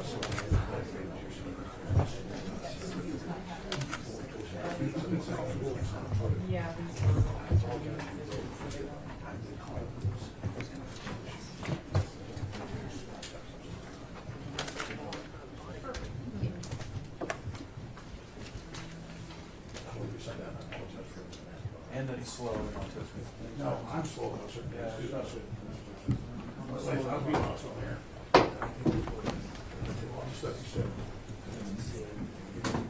That's it, we're not talking anymore, you're not doing this. That's not even a thought, that's not the way this goes. We're shitting on him. Why, because you can't feed him fake videos anymore? That's what you're trying to shut on now, you'll never succeed. Okay. Well, I think I'm autistic too, buddy.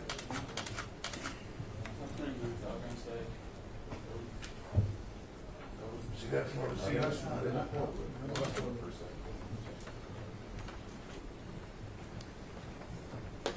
Edited text, you guys got caught. Downstairs.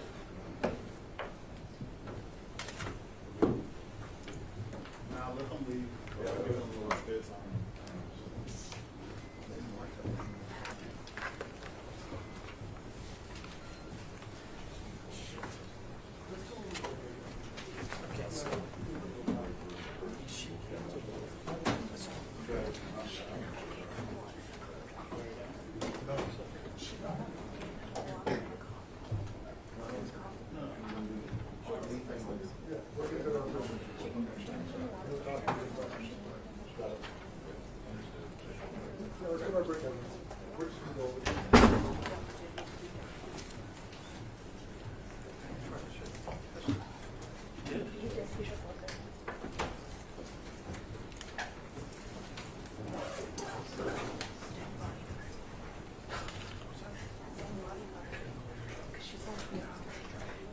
Did you see her actually shots? Yeah. Ed, do you need help with anything? I'm gonna run downstairs.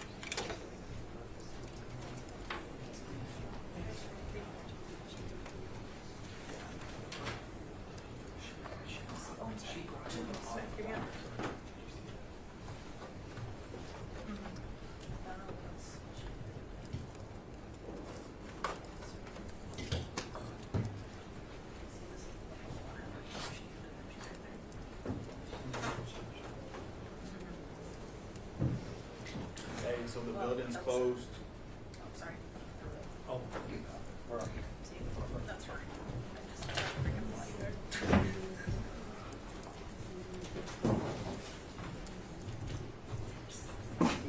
Sorry.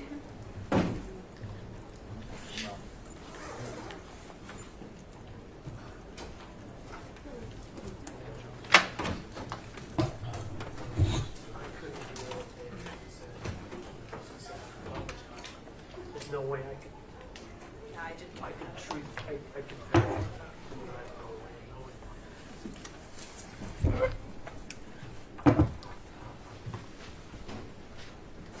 It was a lot. Some people heard it. Yep.